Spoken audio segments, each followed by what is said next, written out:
Chapter 878. When Fongbujua woke up, he was already sprawled out on Li Ruoyu's bed. Of course, it could also be said that this was his own bed at least until a few days ago. The moment he opened his eyes, Fongbujua tried to move his body, but he found that he could only move his head slightly. Below his neck, he couldn't move at all. However, his limbs and body weren't restrained by handcuffs or cloth strips. It looked like he was just lying there naturally. Hey. Fongbujua looked around and soon saw Li Ruoyu, who was standing by the bed and looking down at him. What's going on? Even if it's you still have a psychological blind spot. Ruoyu still looked cold and replied calmly. Because I'm eating at the same table as you, you think that I won't add anything to the food? Normally, even if you didn't sit down to eat with me, you wouldn't add anything to the food. Fongbujua couldn't help but complain. Speaking of which, you suddenly bought groceries to cook today, so that's your purpose. That's right, Ruoyu replied frankly. Although it's not impossible to knock you out directly, I still prefer a gentler way. What are you holding back for? Fongbujua squinted at her and said, if you want to do that to me, there should be a gentler way. For example, just tell me directly. I think the chances of me rejecting you are very low. Oh, you little hooligan. Suddenly, a man's voice came from the other side of the room. How dare you flirt with our section chief's granddaughter? The voice was unfamiliar, and Fongbujua was sure that it was the first time he heard it. What surprised him was that he didn't feel that there was someone in the room. After all, Brother Jew was an existence that could even sense the rotation of the earth. However, this man was able to go undetected by him. This man was undoubtedly not an ordinary person. Hey, who are you? Fongbujua turned his head toward the voice and asked a question that he had already guessed.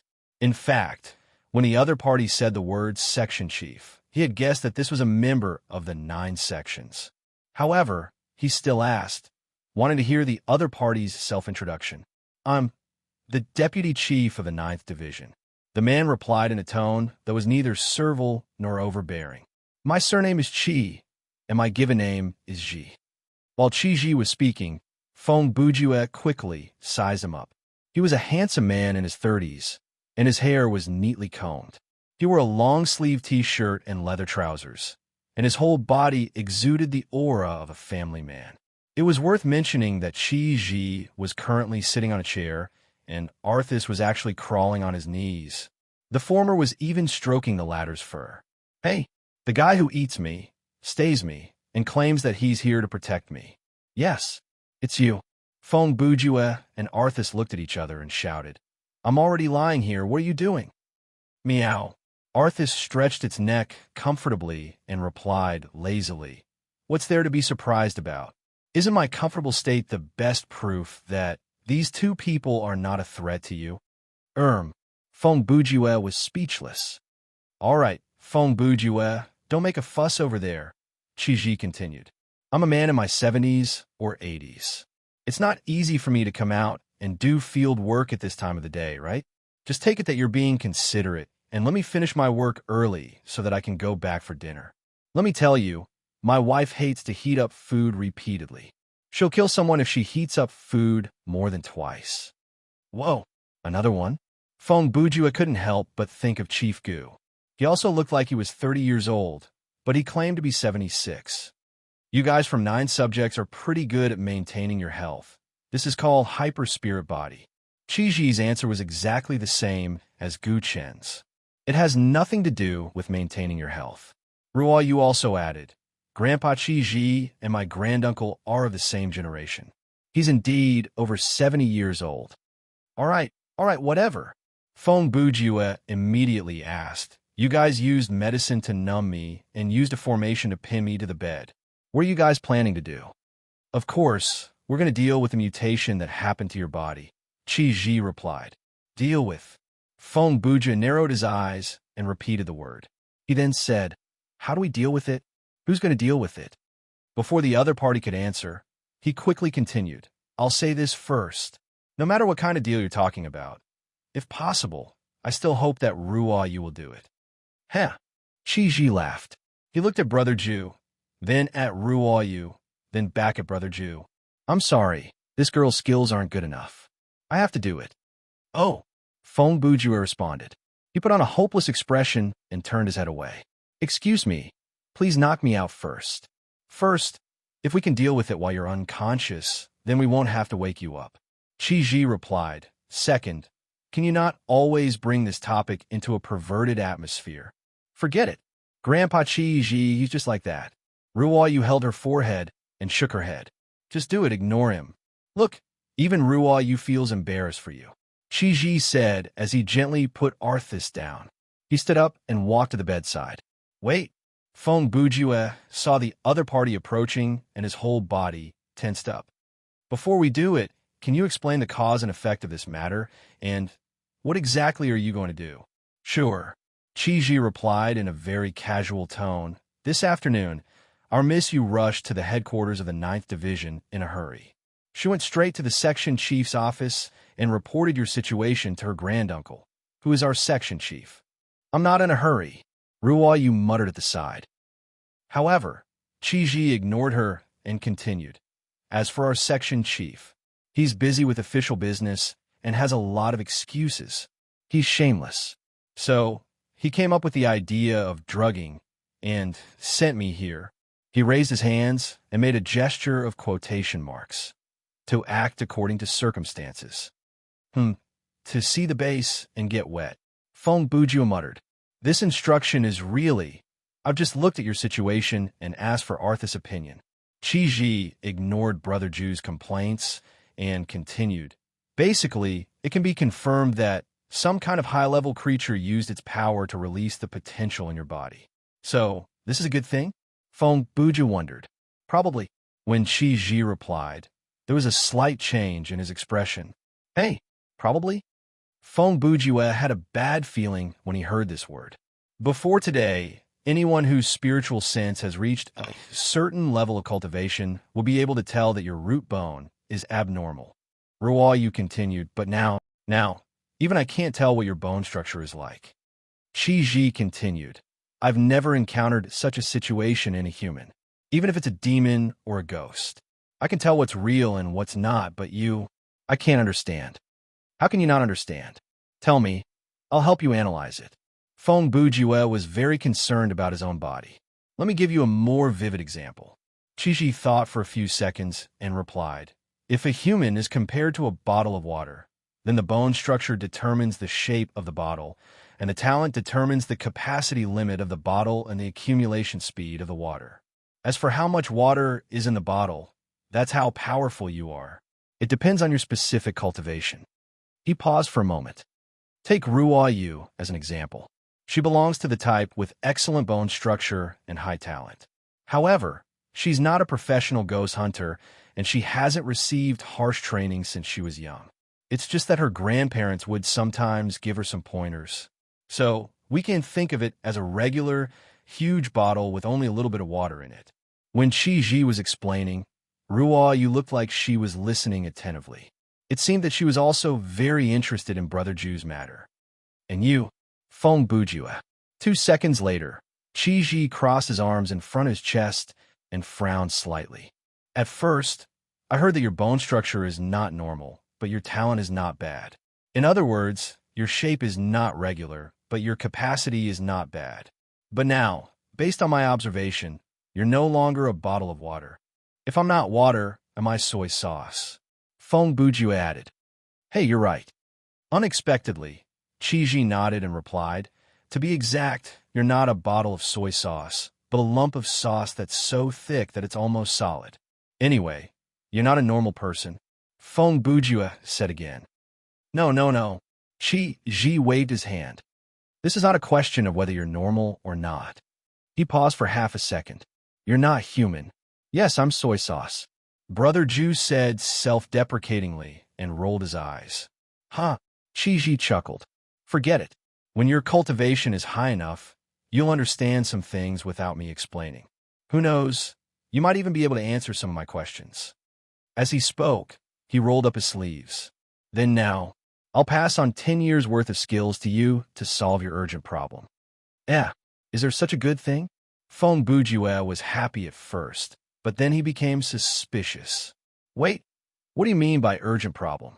Oh, I forgot to tell you. Your potential is excessive. After awakening, it hasn't dissipated. This has caused your spirit meridians to be blocked and your soul channels to be blocked. This has caused your spirit body to devour itself.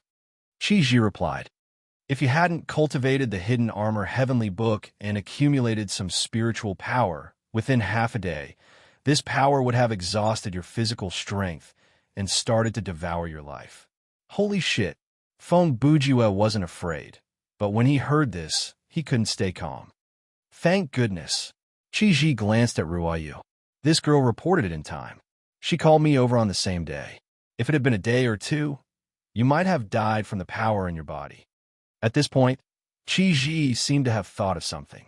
He then said to Brother Ju in a joking tone, Kid, this is a life-saving grace. You know what I mean? I know. Feng Bujue replied and turned to Ruoyu. Thank you, heroine, for saving my life. It's my duty to supervise you. You don't have to thank me. Ruoyu's response was still as indifferent as water.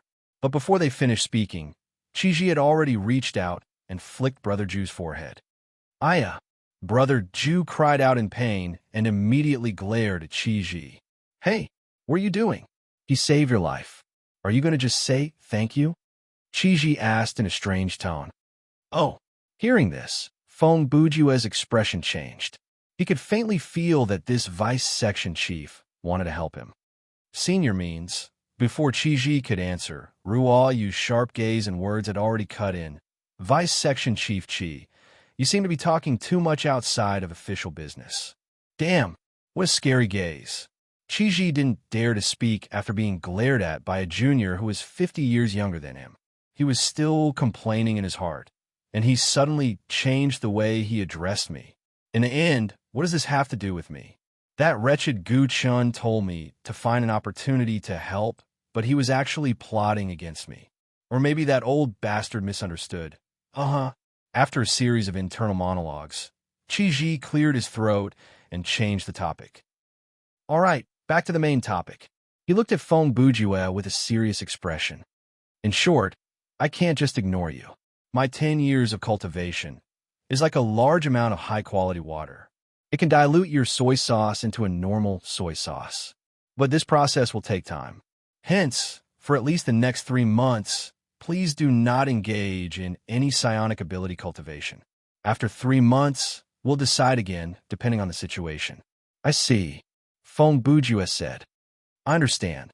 He paused for a moment and looked at Chi with a sincere expression. But, Senior, not training for 3 months is a great loss for me. He continued to boast shamelessly. With my talent, it's hard to say how much progress I can make in 3 months. You're already in your 70s. Don't you think it's a little stingy to only impart 10 years of cultivation to me? No matter what, I'll have to at least give you 68 or 69 years of cultivation to make sense. Chi was stunned when he heard this. He was stunned for a full 10 seconds. Ha! Chi laughed. After laughing a few times, he raised his head and looked at Ruoyu. Girl, this kid has a bright future. Really, you can consider it. Consider what?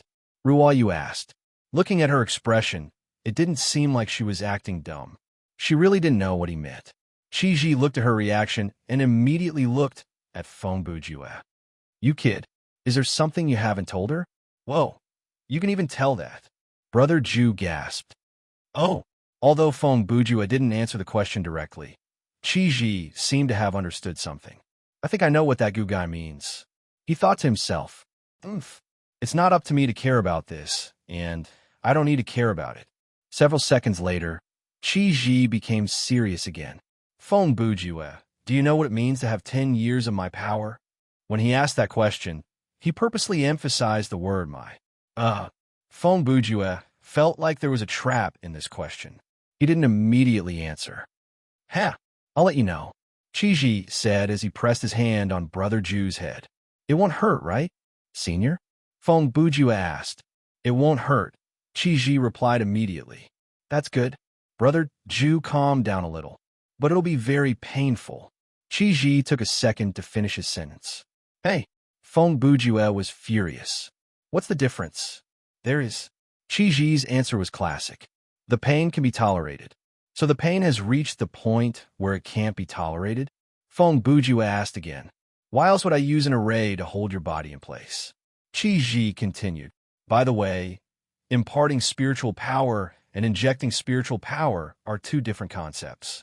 The pain is enough to wake a person who is in a deep coma temporarily, so there's no difference if it's done in a coma.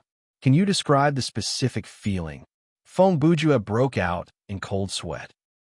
It's similar to blowing up a balloon, Chi-Ji said. How is blowing up a balloon painful? Feng Bujue asked. You're a balloon, Chi-Ji replied. Feng Bujue's face was ashen. At that moment, his only hope was that the imparting process could be shorter. How long will it take? 1 minute for a year, Chi-Ji replied. Can you impart it to me for a year first and pay me the rest in installments? Brother Ju, who had just asked for 69 years of spiritual power, suggested again. Damn, you think it's really blowing up balloons? Chi-Ji, who was in his 70s or 80s, said damn. It was obvious that Brother Ju's words were unreliable. Do you think it's easy to set up an array and impart spiritual power? Let me tell you, in our line of work, if it was 1,000 years ago, we have to pay a copper coin to draw a talisman for someone. For an expert like me, if I were to visit someone to check their feng shui, I'd have to charge at least 5 taels of silver. As for setting up an array, do you think you can do it without 20 taels of silver? Imparting spiritual power? Bah, unless you want me to be your son-in-law, and it depends on whether your daughter is beautiful or not. No wonder Taoism is not as prosperous as Buddhism. What a hooligan, Feng Bujue commented. Who told you that we ghost hunters are Taoists? Chi-Ji retorted.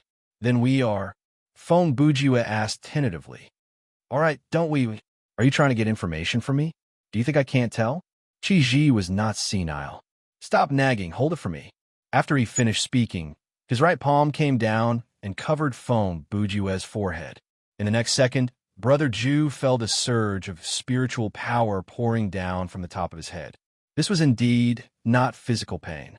If one had to describe it in detail, it was more like a person's soul was being washed by a torrent 10 times more violent than a waterfall. Moreover, the force of the impact did not flow away like the flow of water. Instead, it would continue to increase. Chapter 879, August 7th, 11:59 p.m. That night, the 5 members of Underworld Frontline logged into the game in sleeping mode on time and gathered in Wang Tanji's conference room.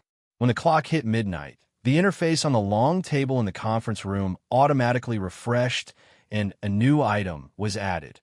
Registration for the best S2. I'm going to fill it out now.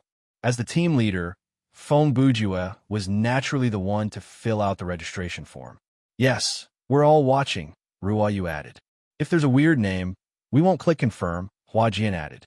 Leader, you have to respect yourself, Xiaoling added. Brother Ju, Xiaoten added. You know what I mean. These guys. Feng Bujue pursed his lips and mumbled with an unhappy expression. They're so defensive. Obviously, there was a reason for their reaction.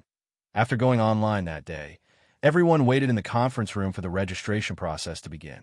While waiting, Feng Bujue wanted to come up with a new team name. Even though he was immediately rejected by the 3 female members, he used the limited time he had to come up with 3 names that had been rejected 3 times before they were even created. They were "Don't mess with me. I'm not that easy to trick, and I hate this gamble." A team name like this that contained information that only he knew. In the eyes of others, it was simply inexplicable and would definitely not be used. However, those who knew Feng Bujue knew that he might secretly fill in the team names when no one was paying attention. Therefore, they had to be careful at all times. Welcome to the tournament for the Best S2's self-service registration system.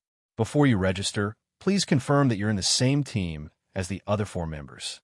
After Feng Bujue clicked on the registration option, the system's voice rang out along with the projection on the conference room table. The registration system adopted a more user-friendly step-by-step voice prompt process to minimize the possibility of misoperation. Please wait a moment. After Feng Bujue confirmed the first step, the 5 team members' IDs and their avatars appeared on the operation interface. Please confirm your team member information. Every step of the registration process could be said to be extremely careful. In order to prevent players with similar IDs from sneaking into the party, unlikely, but not impossible. When confirming the party members' names, the system matched their IDs to their faces one by one. If there was still a mistake, then the party leader would have to go see an optometrist. Please wait a moment. Checking all team members' information. The next step took about 30 seconds. After 30 seconds, the system voice said, "All right, I'll be back. Examination complete. Your team meets the registration criteria. Please fill in your team's name." Note: team names that violate the Internet User Account Name Management Regulations will be banned and rejected by the system. The names of registered guilds, game studios, and famous players in the game will be protected. Guilds have the priority to use their guild's name as their team name. Obvious name stealing will be banned and rejected by the system. I see. When Fong Bujua heard this, he turned around and looked at his teammates. To think that we were worried that the team name Underworld Frontline would be used first. Cut the crap. Hurry up and fill it in. Don't change the topic. The three girls stared at Brother Bujua intensely. They did not want to give him any chance to do anything sneaky. All right. I won't do anything stupid. Fong Bujua dragged his voice and said, "I'm just saying." After that, he turned around and typed the words Underworld Frontline on the interface. Please wait a moment. The team name is available. It complies with the priority policy. The following is the complete information of your team. After clicking the final confirmation button, all members in the team will receive a confirmation message. After all 5 members have agreed, the registration form will be officially submitted. After Fong Bujua completed this operation, an eye-catching pop-up window appeared in front of all 5 members of the Underworld Frontline. The content was basically the same as the interface on the conference table. After everyone clicked confirm, the system voice sounded again. Please wait a moment. The system is reviewing.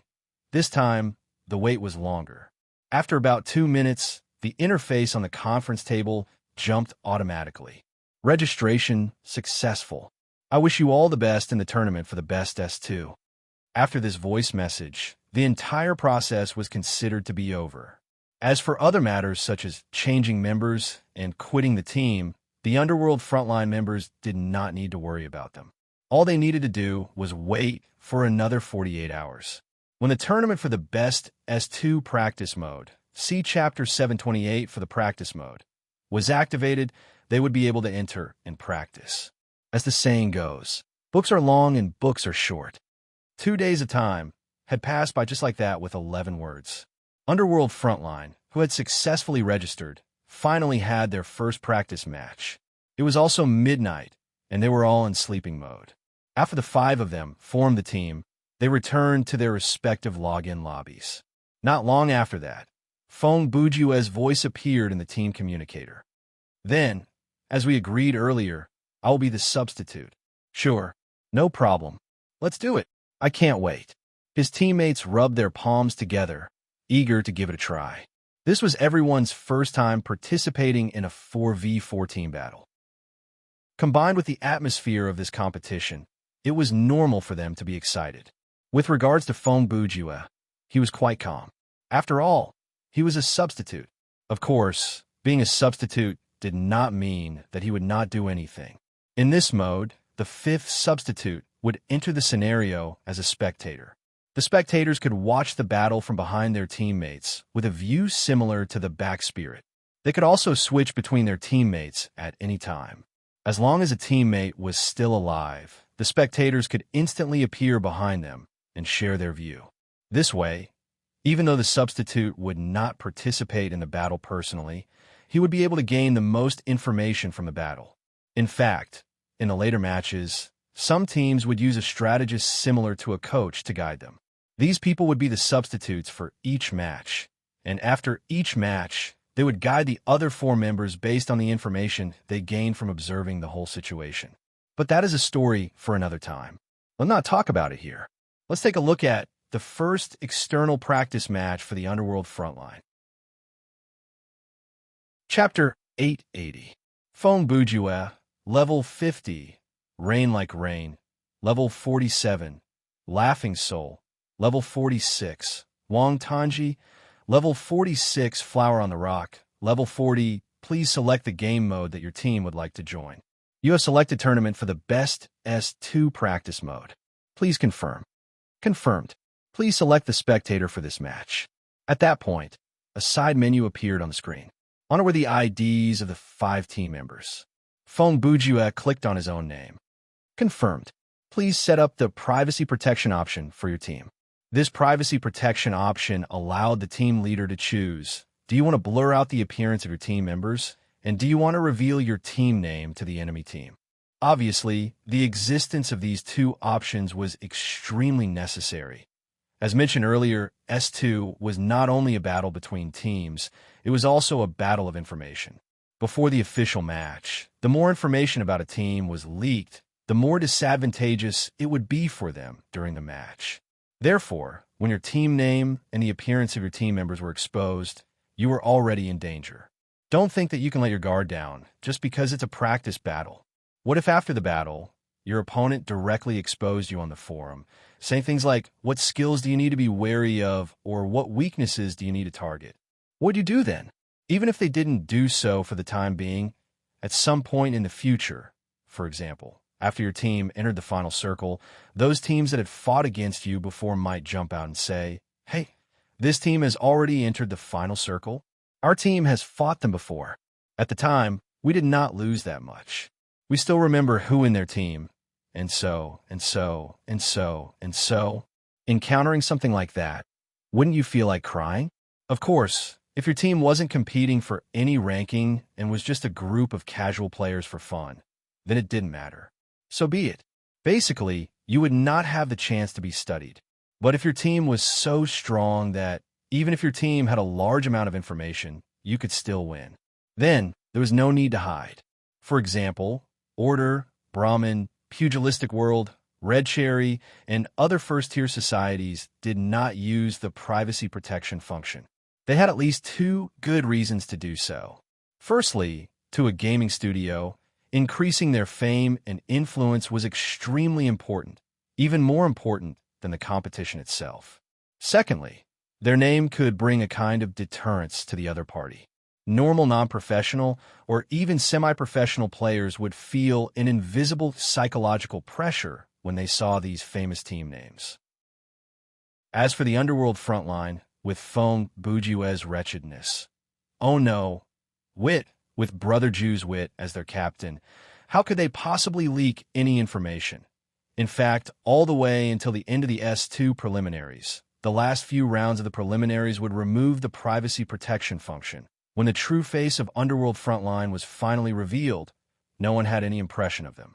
Even the teams that had fought with them before were not sure if they were the same people they had encountered. And the reason for this would soon be revealed to everyone. You have selected Blurred Out Appearance, and do not reveal your team name to the enemy team. Please confirm. Confirmed. Your team has joined the queue. Currently searching for other teams that are ready. Matching complete. Coordinating nerve connection. Generating scenario. Downloading. Please wait a moment. When he finished, Fong Bujue's body was weightless, and his vision darkened. There was no opening in this mode. After a moment of silence, there was download complete. You are currently playing tournament for the best S2 practice mode. A scenario introduction is provided in this mode, and there is a chance of triggering hidden side missions and special world building. Reward for winning the scenario: 0, 2% of current maximum EXP. As mentioned earlier, in this mode, the EXP, game coins, and skill points provided by the system were similar to killing mode, but the rate of obtaining items and skills would be lower than normal survival mode. It was similar to new player mode. Other than that, the reward for winning the scenario would be more normal. It was unlikely that there would be a puzzle card or equipment. It would most likely be a low percentage of EXP. The scenario introduction is about to play. The game will start immediately after that. After a short pause, the introductory cinematic started to play. In this world, there are 3 blackbirds. In this world, there are 3 red eyes. Amidst the distant and ethereal female monologue, a mottled and obscure sky appeared before the eyes of the two teams of players. Instead of calling it a sky, it was more like a palette in the brain of a mental patient. On the gray background, there were many distorted patterns that looked like oil paints that were irregularly distributed and flowing. In the sky, there were indeed 3 large black shadows that looked like crows circling in the sky. No one can escape from the predation of those birds. No one can escape from the gaze of those eyes. The camera moved, and a barren land appeared on screen. The land was rugged and barren, and the bones of various strange creatures littered the ground. The wreckage of some astonishingly large buildings was scattered across the continent, each pile as big as half a building. In this world, there was once a white kingdom. In this world, there was once a golden king. Another 2 lines of monologue appeared, and the cinematic was instantly covered in a layer of blurry color, like it had entered the perspective of memory. In the blink of an eye, the barren land had turned into a fertile grassland.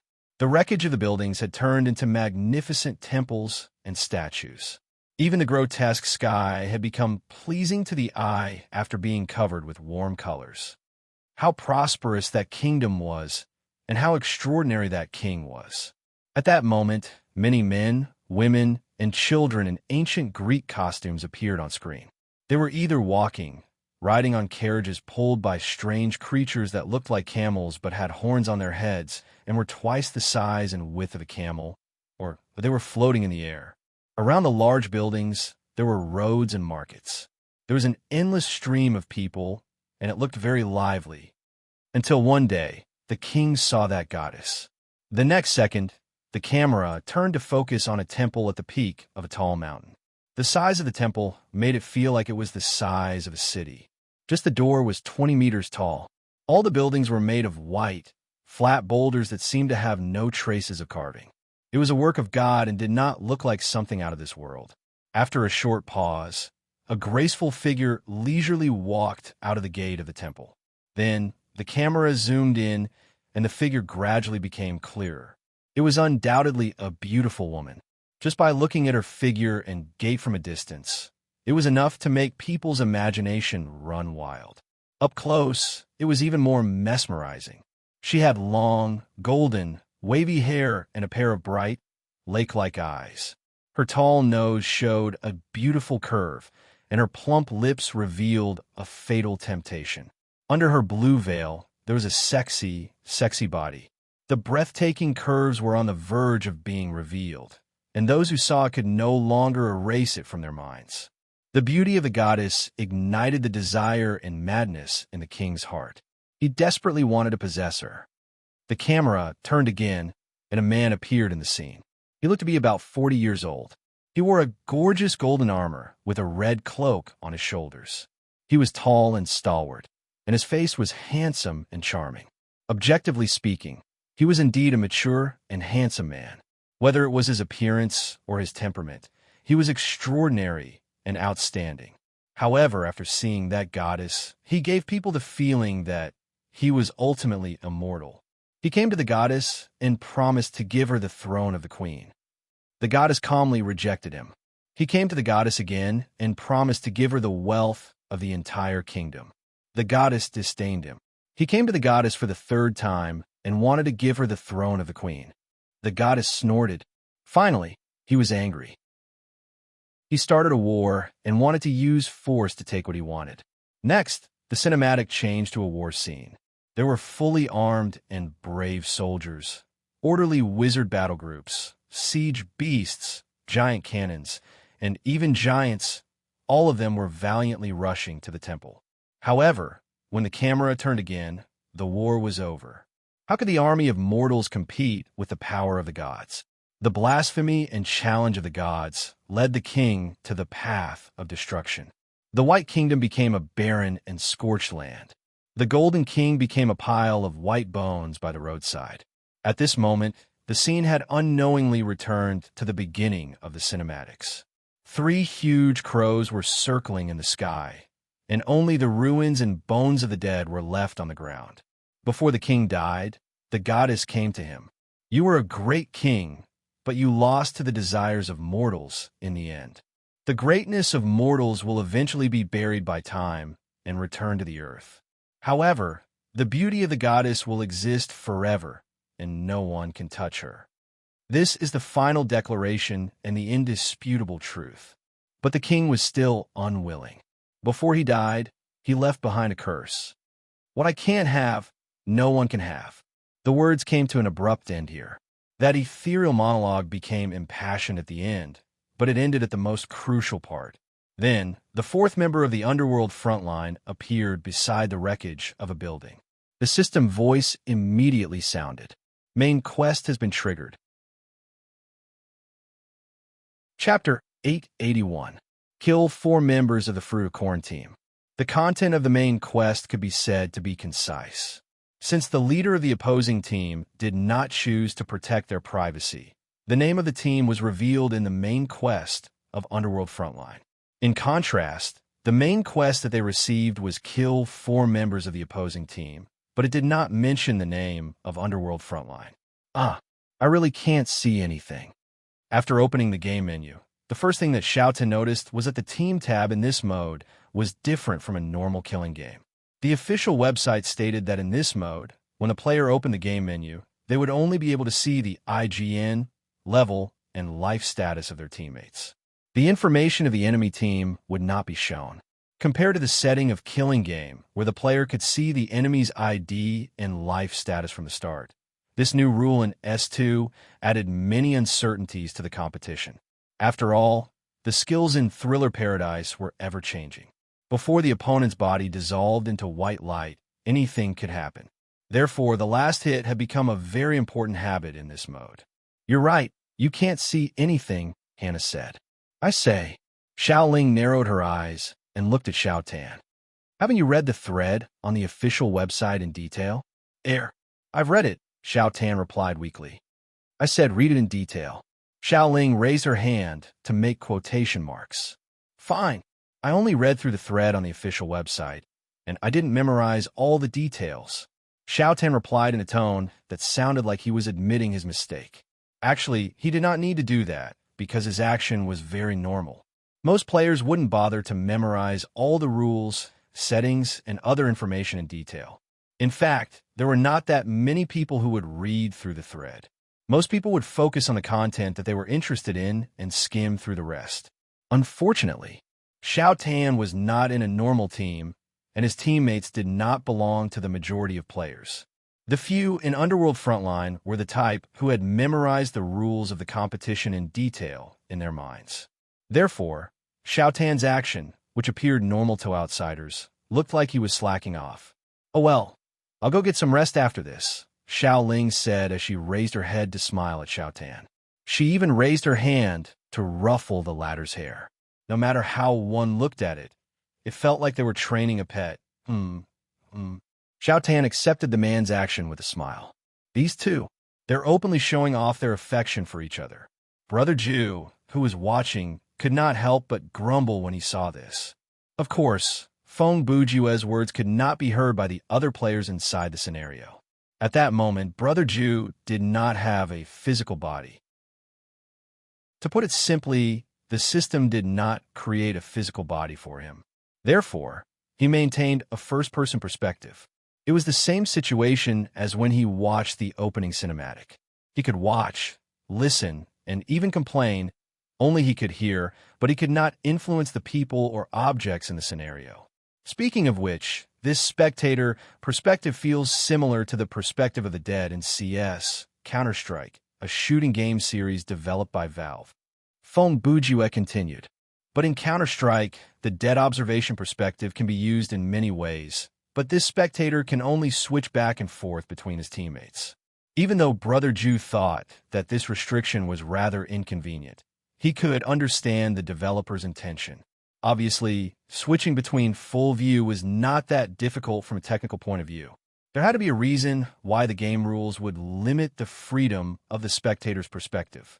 In a game like Counter-Strike, where a single map was less than 1 mu in size, and there were at most 32 old men with rough character maps, it was indeed nothing to let the observer fly around and look around. But in a game like Thriller Paradise with realistic characters, plenty of NPCs, and a large map, allowing the spectator to look around without restriction. They could do all kinds of dirty things. In order to prevent this situation, it was undoubtedly a good choice to fix the observer's perspective at a higher vantage point similar to the third-person shooting, where the observer was behind the character. By the way, on the other hand, as Xiao Ling and Xiao Tan finished, Hannah gave her teammates a suggestion.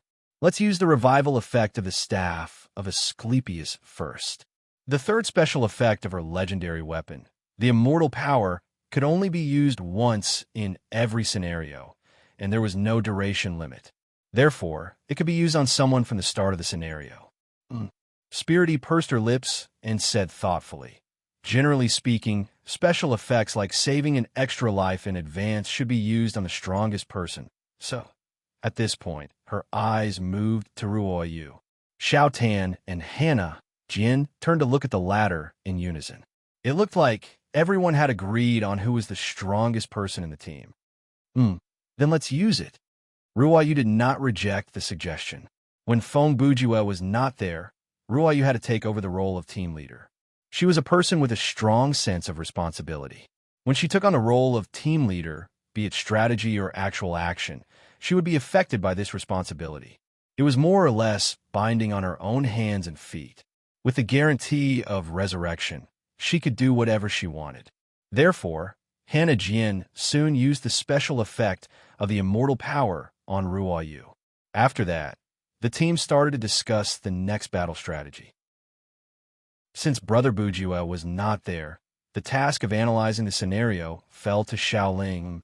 So far, I don't see any misdirection or hidden hints in the introduction. About 2 minutes later, Xiao Ling placed her finger on her lips and started to think. In terms of the plot, everyone understands it. It is not that complicated. In my opinion, the more important things that we need to pay attention to are the following. Her analysis was very methodical. First, the 3 birds and 3 eyes must be the key to this scenario. Deciphering their true meaning will be of great help to the players. Second, the curse of the king is a big mystery left in the introduction. After deciphering it, there will be plenty of benefits. Third, from the cinematic, there are magic, siege beasts, and dark technology in this scenario. Therefore, the human army here must be very powerful, at least more powerful than the ancient army in our real world. With that as the basis, the combat power of the goddess must be impossibly high. Based on my experience with this setting, it will be very difficult to borrow the power of the goddess directly. One careless mistake, and you will be in deep trouble.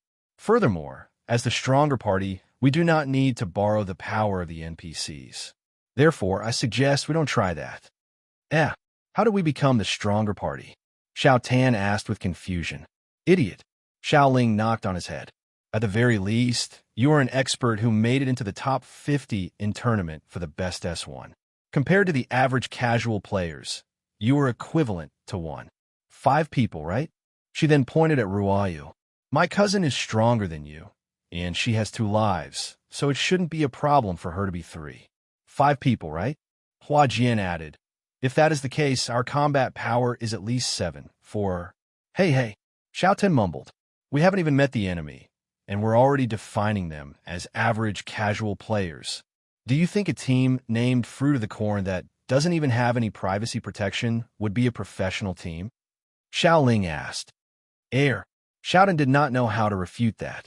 At the same time, 10 kilometers away, at another corner of the White Kingdom's ruins, the captain of the Fruit of Corn team, elementary school dog, was asking the team's think tank, 3 Maple, for advice. The other 2 team members standing beside him were called When I Miss You, the loneliest and mighty and domineering. Let's briefly introduce the 4 of them. First, it was elementary school dog. Although this person's nickname wasn't very elegant, if one thought about it, it was most likely a name that only the old beta players would have been able to snatch. From the way he named himself, it was not hard to tell that he was a person who thought highly of himself, was good at retreating in order to advance, and liked to pretend to be weak. In fact, he was indeed such a person. Elementary school dog was a professional player, and he was not bad. He could be said to be above the blue-collar level, but not yet a star. However, it was this kind of position that made his career path very awkward. If he stayed in a first-tier game studio, he could only do blue-collar work. If he went to a second-tier studio, he could be the main force, but he could not be the ace. If he went to a third-tier studio, he could be the ace, but it was a pity that those small companies were very unstable. Many of them closed after a few months without making much money.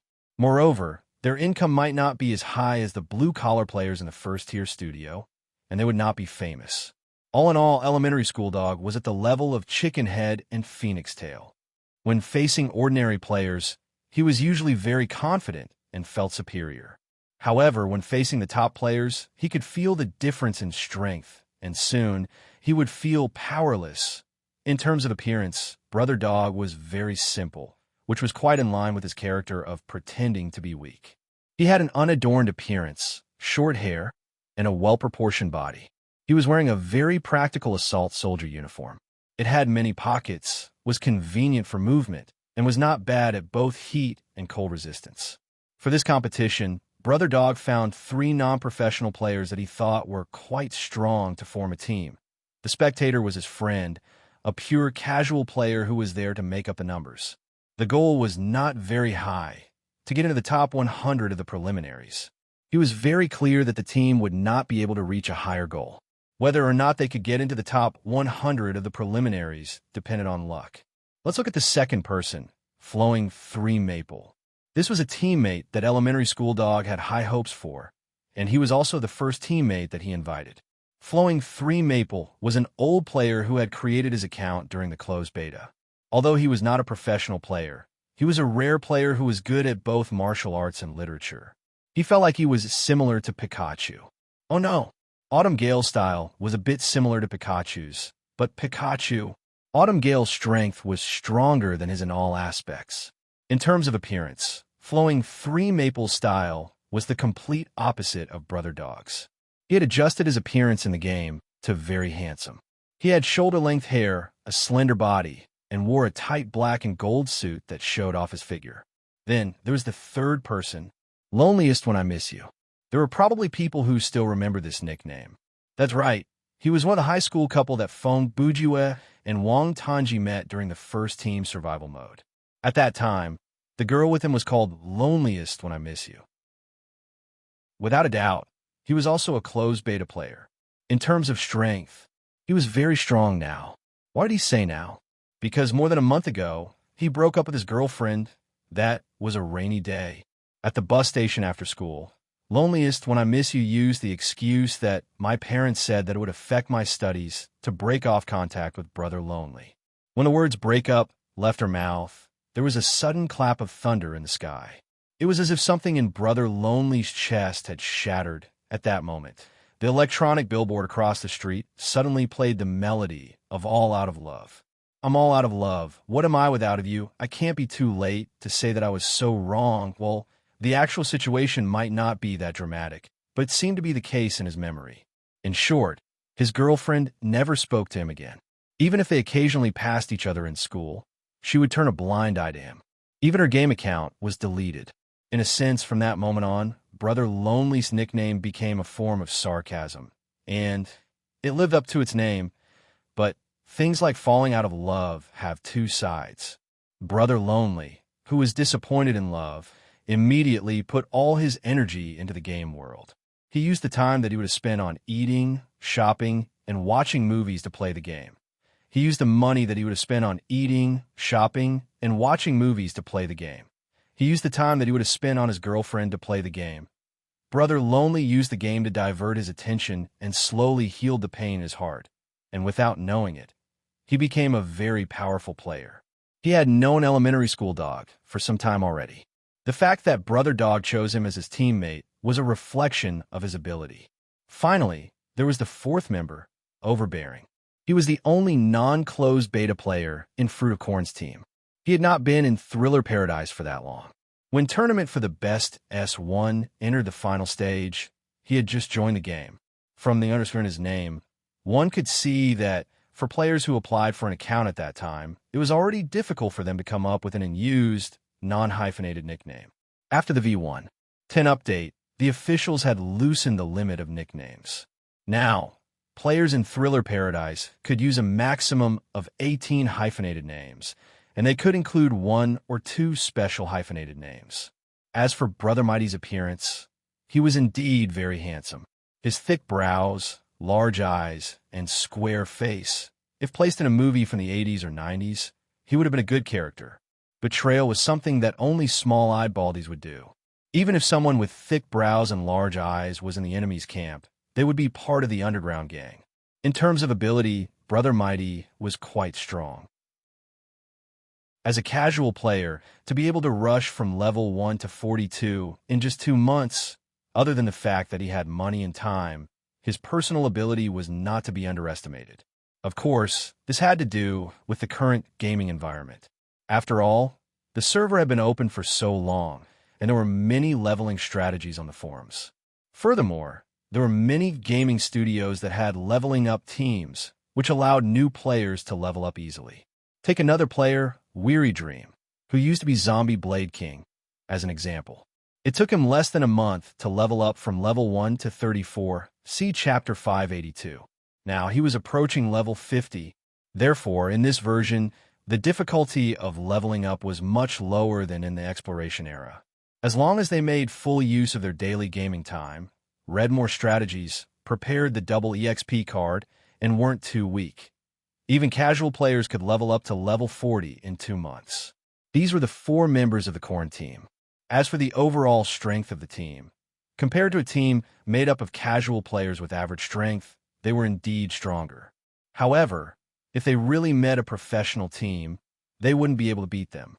As for why they didn't use the privacy protection function, there were 2 main reasons. First, it was because of the personality of the team leader elementary school dog. A person who liked to pretend to be weak would also want to show off. However, their way of showing off was not as flamboyant as forcefully showing off, or as subtly showing off as subtly showing off. But no matter what, Brother Dog wouldn't want to keep his name anonymous. Furthermore, he had his own plan. It would be best if he could make a name for himself in S2, and then he would be able to join a first-tier gaming studio and get himself out of this awkward situation. If he covered up his appearance and team name, how would people remember him? Second, their strategist, Lou Sanfong, really didn't think too deeply about this privacy protection function. If not for the fact that this person was not as good as Pikachu. By the time he realized the problem, it was already more than 10 rounds into the preliminaries. At that time, their team's information had basically been analyzed by others, and it was too late to hide it. Okay, it's decided then. 5 minutes after the scenario started, the 5 members of Team Corn had already come up with their strategy. Their strategy was the same as Underworld Frontlines. However, there was a big difference in their thinking process. Their line of thought was, we can't find anything useful from the introduction, so let's just ignore the plot. The other party doesn't even have a team name, so there's an 80% chance that they are just casual players. We have a professional player on our side, and he can take on 2 people, so our combat power is at least 5 to 4. Therefore, there's no need for us to take advantage of the situation. We should go and eliminate them as soon as possible. That will be more advantageous for us. That was probably the plan, and this strategy was undoubtedly the prelude to a tragedy. Chapter 882. 15 minutes after the scenario started, the 4 from Underworld Frontline had split up into 3 groups. Xiao Tan and Xiao Ling, who were good at sleuthing, each took a different route. They split up and searched along the V-shaped route. Ruo Yu and Hua Jian, on the other hand, moved through the open area. With their combination, even if they ran into a long-range ambush or trap, they could deal with it easily. Therefore, there was no need for them to hide. In other words, the strategy of these 4 was to split up and search for the enemy as soon as possible or to be discovered by the enemy. Once they came into contact with each other, they would use their advantage to deal with the enemy. So, you guys don't plan to touch the plot anymore, huh? Feng Bujue, who was moving back and forth behind his teammates, said, even though I don't think the enemy is stronger than you, and the chance of getting an item in this mode is not high, it is not a good idea to ignore the plot. In the later stages of the competition, borrowing the power of the NPCs in the scenario will be the key to victory, so the sooner you get used to it, the better. Even if he sighed and groaned, his teammates couldn't hear him. These words had to be conveyed after the game. Sigh. Oh well. Brother Jew sighed. Looks like I didn't become the substitute for nothing. There is still half a month until the competition. The problems that I saw in them should be fixed in time. On the other hand, the 4 from Team Corn also split up. However, their strategy was much simpler. Lou 3 Maple would scout ahead, while the other 3 would keep a distance from each other. They would follow behind Lou 3 Maple at a distance of 200 meters and slowly push forward. They had given up on exploring the plot and wanted to engage the enemy as soon as possible.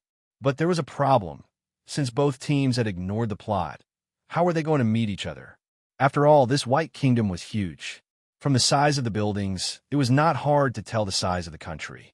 It was quite difficult for a mere 8 people to meet in such a large area. In a situation where there were no clues, searching aimlessly was naturally not efficient. Thankfully, even though the players did not touch the plot would come to them on its own. After 10 minutes of searching, a figure appeared in Xiao Tan's line of sight.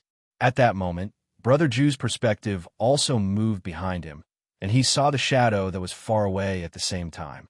It was a stooped man dressed in a black robe. His face was very old, and his half-bald forehead and face were covered with wrinkles that could be clearly seen from afar. It's an NPC, isn't it? Xiao Tan muttered to himself as he frowned. Too naive. When Feng Bujue heard this, he immediately snorted coldly. Maybe someone in the enemy team has the ability to disguise themselves. Unfortunately, his opinion could not reach Xiao Tan's ears. After Xiao Tan looked around and made sure that there was no one else around, he went forward to talk to the other party. As he approached the old man in the black robe, the other party had already noticed him, but the old man did not do anything out of the ordinary. He only stared coldly at Xiao Tan and waited for him to come closer. Uncle, how are you? Xiao Tan walked up to the old man and tried to greet him. Do you have bread? The old man spoke quickly and with a strong voice. Bread? Faced with the sudden question, Xiao Tan did not know how to respond. Looks like he really is an NPC. Feng Bujue muttered. This is considered an event. If I give him bread, I should be able to get some benefits or advance the plot. Sorry, I don't have any bread with me. Xiao Tan thought for 2 seconds and answered truthfully. TSK, why do you have to answer so honestly? Feng Bujue was anxious for him. Can't you first ask if I give you bread? What benefits will you give me? Please find some bread for me. After the old man heard Xiao Tan's answer, he continued expressionlessly.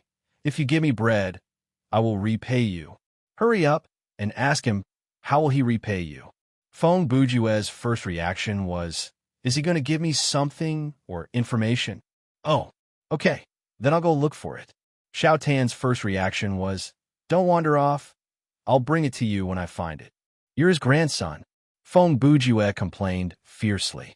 I won't leave before I get the bread. The old man replied calmly. Okay. Xiao Tan responded and turned to leave. Hey, you should at least ask him, where is the bread? Feng Bujue grumbled. So, you accepted a job here and left without getting any hint or information from me. You're so good at solving puzzles when you're alone. Oh, that's right. At this time, Xiao Tan suddenly stopped and turned to the old man.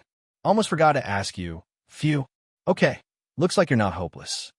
Brother Bujue saw that Xiao Tan remembered and was slightly relieved. Do you have any requirements for the type of bread? Xiao Tan asked with a serious face. For example, what if it's a normal type, or a whole wheat one, or a croissant one, or a stick one? You're going to find a wheat field to harvest some wheat and make it for him. Feng Bujue roared. What's the point of asking such a stupid question? No matter how much he shouted, Xiao Tan could not hear him. As long as it's bread. The old man's reaction was very calm. After he answered, he paused for half a second and continued. Go over there and take a look. As he said that, he raised his hand and pointed in a direction. I think there will be some. Huh? Xiaotan looked in the direction that the old man was pointing. Oh, okay, then wait for me. Then he quickly walked away.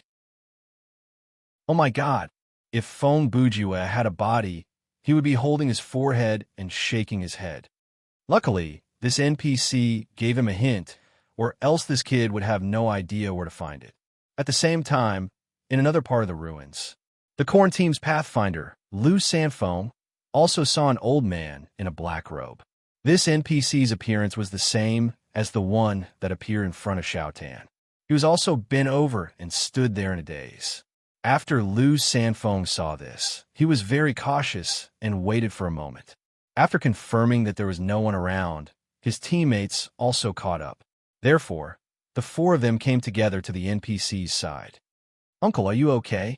Lu Sanfeng went forward and asked, "Do you have corn?" The old man in the black robe asked for something different from the one that Xiaotan encountered. What? Lu Sanfeng heard this, and his expression changed.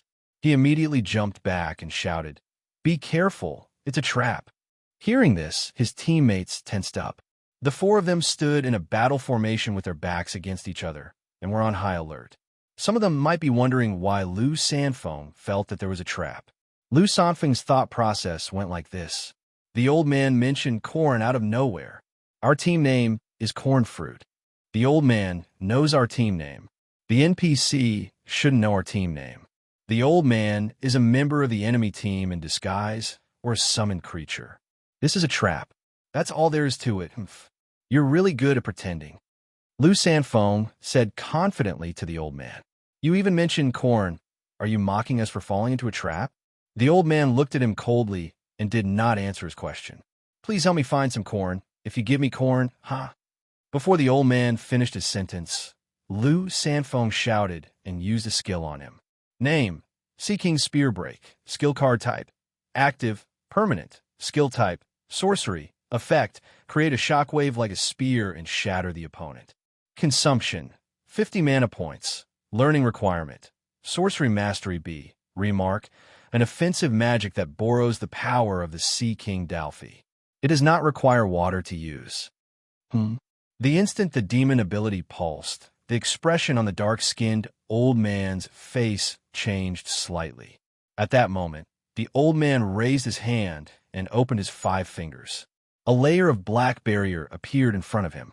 Whoosh, buzz, buzz, buzz. When Lu Sanfeng's skill landed on the barrier, it was like snow falling into a stream of fire, disappearing in an instant.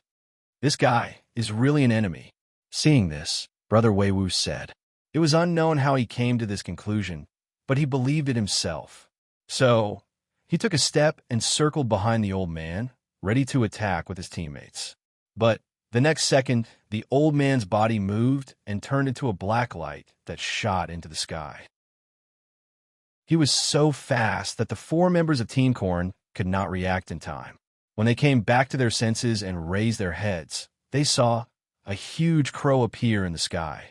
After flapping its wings a few times, it quickly flew away. Air! At this time, Lu Sanfeng's face did not look so good. Brothers, I seem to have made a mistake. I saw it. Primary school dog said. Even though I had my suspicions, seeing how certain you were, I did not say anything. This? Mr. Lonely looked at the crow's shadow and said, could it be one of the 3 birds mentioned in the introduction? F***CK Brother Weiwu said. Then didn't we offend an NPC? Will there be any problems? I think. Lu Sanfeng said, it shouldn't be a big problem. He thought for a few seconds and analyzed. That Birdman is most likely a storyline NPC. Talking to him will trigger some kind of flag. Although we didn't receive any quests from him, he didn't fight back because of our attack. He just ran away. So, at most, we will lose a side quest. He shrugged and flicked his hair. After all, we did not plan to do any side quests. Even though it was an excuse for his wrong judgment, Lu Sanfeng's analysis was not wrong. If they did not care about the plot, they could have defeated this NPC. Okay, then let's continue. Primary school dog thought for a few seconds and said to Lu Sanfeng, but we'd better be careful next time. He reminded, wasting skills on NPCs is a loss. Understood. Lu Sanfeng replied, it's my fault this time. Speaking of which, it was a coincidence that the NPC mentioned the word corn. It is related to our team name. He shook his head. There was no regret on his face. If anything, he said in a narcissistic manner, "Sigh. It's my fault for being too sensitive to words like this." If Fong Bujue was there and heard what the man said and saw the expression on the man's face when he said that, he would have added, "With your intelligence and mentality, it should not be a problem for you to go to South Park and become the president of America." On the other hand, Xiao Tan's side of the story. Perhaps Xiao Tan was not as cunning as Brother Ju when dealing with NPCs, but he had a good personality. He followed the direction that the old man pointed, and in a few minutes he found the plot item. Or rather, he tripped over the plot item.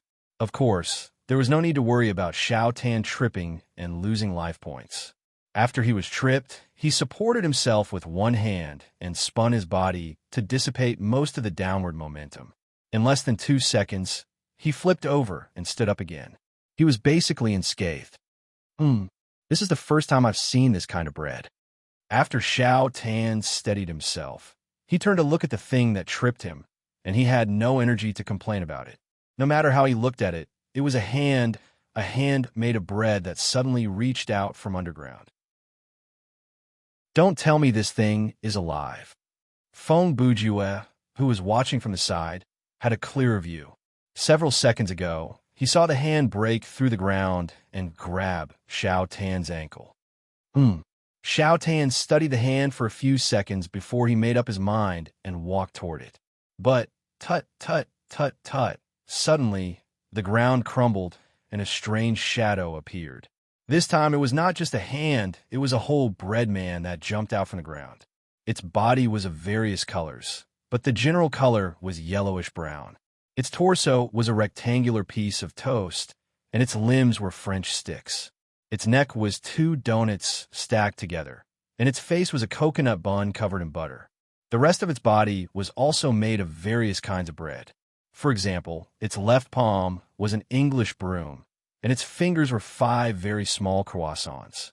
Its right hand was a honey bean bun, and its fingers were cheese sticks. Its knees were pineapple buns, and its elbows were 1,000-layer bread. I didn't expect such a delicious-looking monster to appear in this game. When he saw this enemy, many things flashed through Fong Bujue's mind. Human meat soup, rotten maggot sandwiches, Walker's body, Mad Dragon's laughter's eyeballs. Since he started playing this game, he had tasted too many things that should not have appeared in the human diet. Today, he finally saw something that tasted good no matter how he looked at it, but the one standing in front of this monster was not him. This feeling was like a customer who frequented low-class brothels and had visited all the low-class brothels, and one day, he suddenly saw a beautiful woman. The problem was he did not have any money with him, and the beautiful woman had already entered someone else's room. Mother asterisk her. In spectator mode, no one could hear Brother Bujue, so he could swear. Why can't this happen to me? On the other side, when Xiao Tan saw the enemy's full appearance, he was also slightly surprised. The air was filled with the fragrance of wheat, honey, butter, and many other aromas that drifted with the wind. He couldn't help but swallow his saliva. Pan! After the bread man jumped out from the ground, it immediately glared at Xiao Tan with its pair of oily eyes. Pan! Pan! As it shouted, it raised its hands and bared its fangs and claws, obviously wanting a fight.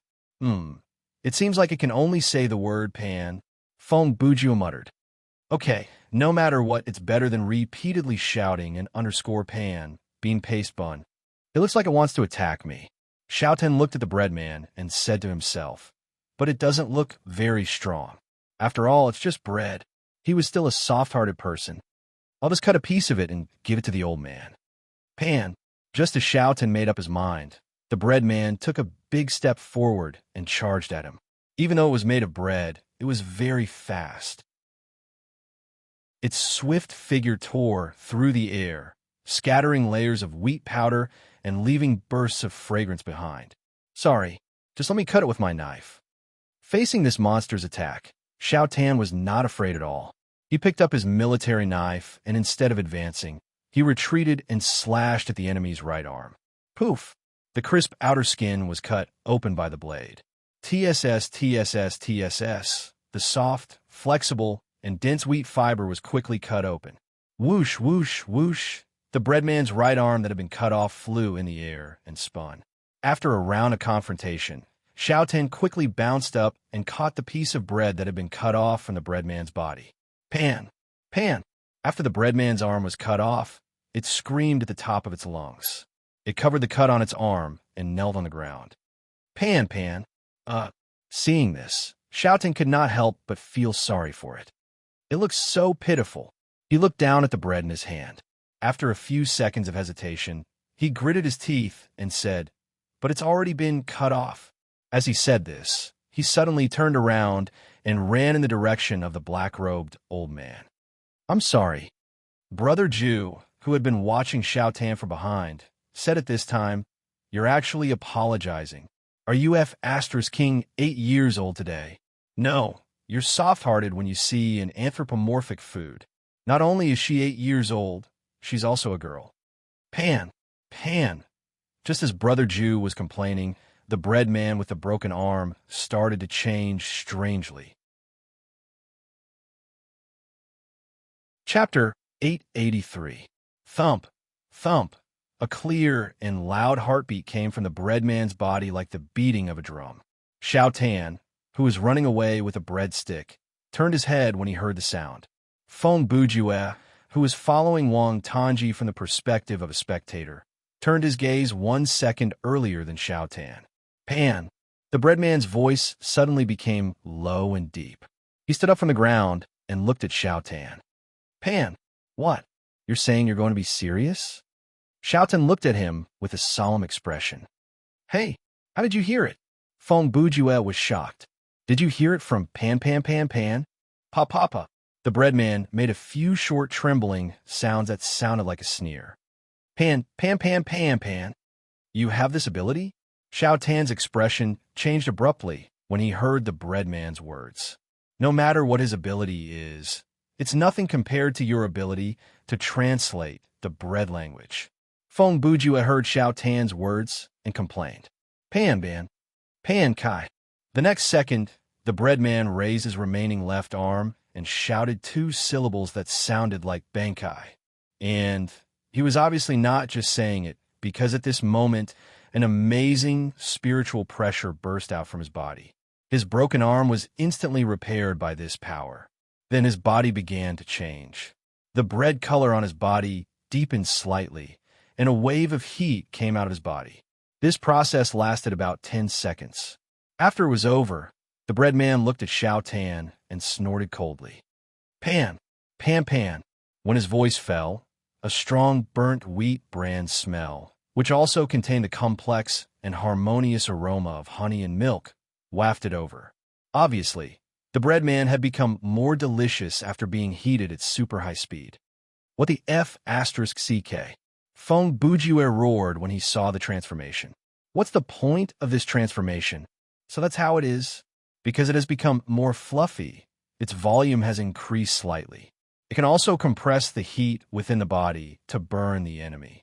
Xiaotan looked at the other party with a serious expression. Burn my ass. Feng Bujue said gloomily. Why do you still care about it? Why don't you just take the bread and turn in the mission? On this point, Xiaotan had the same thoughts as Brother Ju. But he's still no match for me. Xiaotan then said to Baoran, I don't want to hurt you anymore, so don't chase after me. After saying that, he turned and ran. Pan? The bread man was stunned at first. Then he shouted, Pan! Pan! As it yelled, it started to chase after Xiaotan, but its speed was not fast enough to catch up to Xiaotan. Soon, it was left in the dust. Although the starting point was different, at least he made the right choice in the end. Seeing that Xiaotan had shaken off the monster, Feng Bujue finally let out a long sigh of relief. On the other hand, the 4 members of Team Corn were really lucky. After chasing away a storyline NPC, less than 10 minutes later, they found another item that was related to the storyline in the ruins. This is... Lu Sanfeng looked around and stood in front of a 2-meter-tall stone tablet. The color of this stone was pure white, without the slightest trace of dirt or wear, as if the passage of time could not leave a mark on this stone. On one side of the stone tablet, there was a picture. In the middle of the picture was the image of a woman in a long dress. Her arms were crossed, hugging her shoulders, and she stood with her head lowered. Around the woman was a circle of unidentified objects in the shape of sand, floating around her like a halo. Outside the circle of sand, there were 3 objects that looked like eyeballs, and the pupils of each eyeball were looking in the opposite direction of the woman. Lou Sanfone looked at the picture and said, based on the scenario introduction, the woman on the stone tablet is most likely the goddess, and the 3 eyeballs are the 3 eyes of this world. Then, the content of this picture is, Lou Sanfone said, the goddess is using her own power to control the 3 eyes to search for something? After giving it some thought, he shook his head. Never mind, there's nothing to think about. It's a waste of time. He was not wrong. After all, they had already offended the plot NPC, so they might as well follow the strategy of ignoring the plot to the end. If they were too preoccupied, they might end up being dragged down.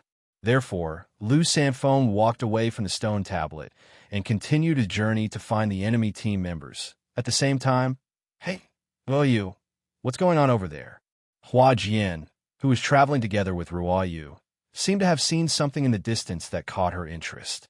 She immediately called out to her teammate beside her and pointed into the distance. That is, Ruo Yu looked in the direction that Hua Jian was pointing, and she saw a strange shadow that was different from the rest of the building. She looked into the distance with rapt attention and soon saw some clues.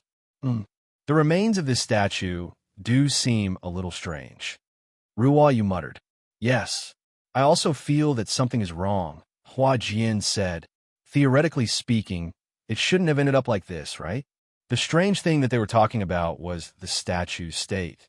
The sculpture was of a valiant man wearing armor and a cloak on his back. Judging from his face, this should be the king in the opening cinematic. Normally speaking, the remains of a statue like this would either be lying on the ground, or the pedestal would still be standing, but the upper part of the pedestal would be damaged or broken. However, the human-shaped giant statue before Ruo Yu and Hua Jian was standing at a strange angle. The statue's left leg below the thigh and right leg below the knee were buried in the ground, and the parts that were exposed formed a 45-degree angle with the ground. The statue was like the Leaning Tower of Pisa, or rather, it was like a toy soldier that was stuck in the sand by a child.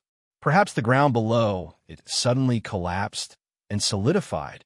Ruo Yu looked at it for a few seconds and came up with a plausible hypothesis. Is it possible that some creature grabbed it and stuck it into the ground by force? Hua Jian asked. The statue itself is as big as a giant, something that could grab it and stick it into the ground. Ruo Yu continued. Probably only the gods of this world could do that. That's true, Hua Jian said. That's true, Ruo Yu said thoughtfully. How about we go over and take a look? We might be able to trigger some kind of plot near this statue. Sure, Hua Jian answered immediately.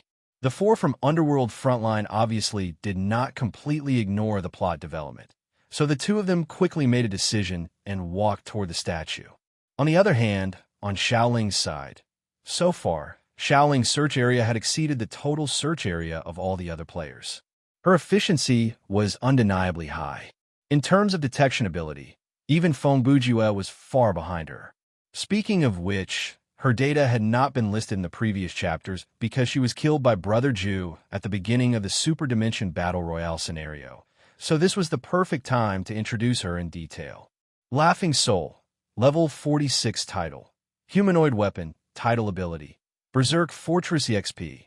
43783100 4600000. Skill points. 7,187. Game coins. 8082000 Mastery. General ability A.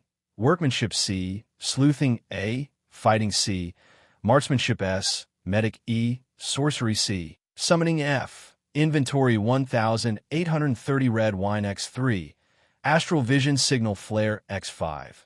Life Points Recovery Potion.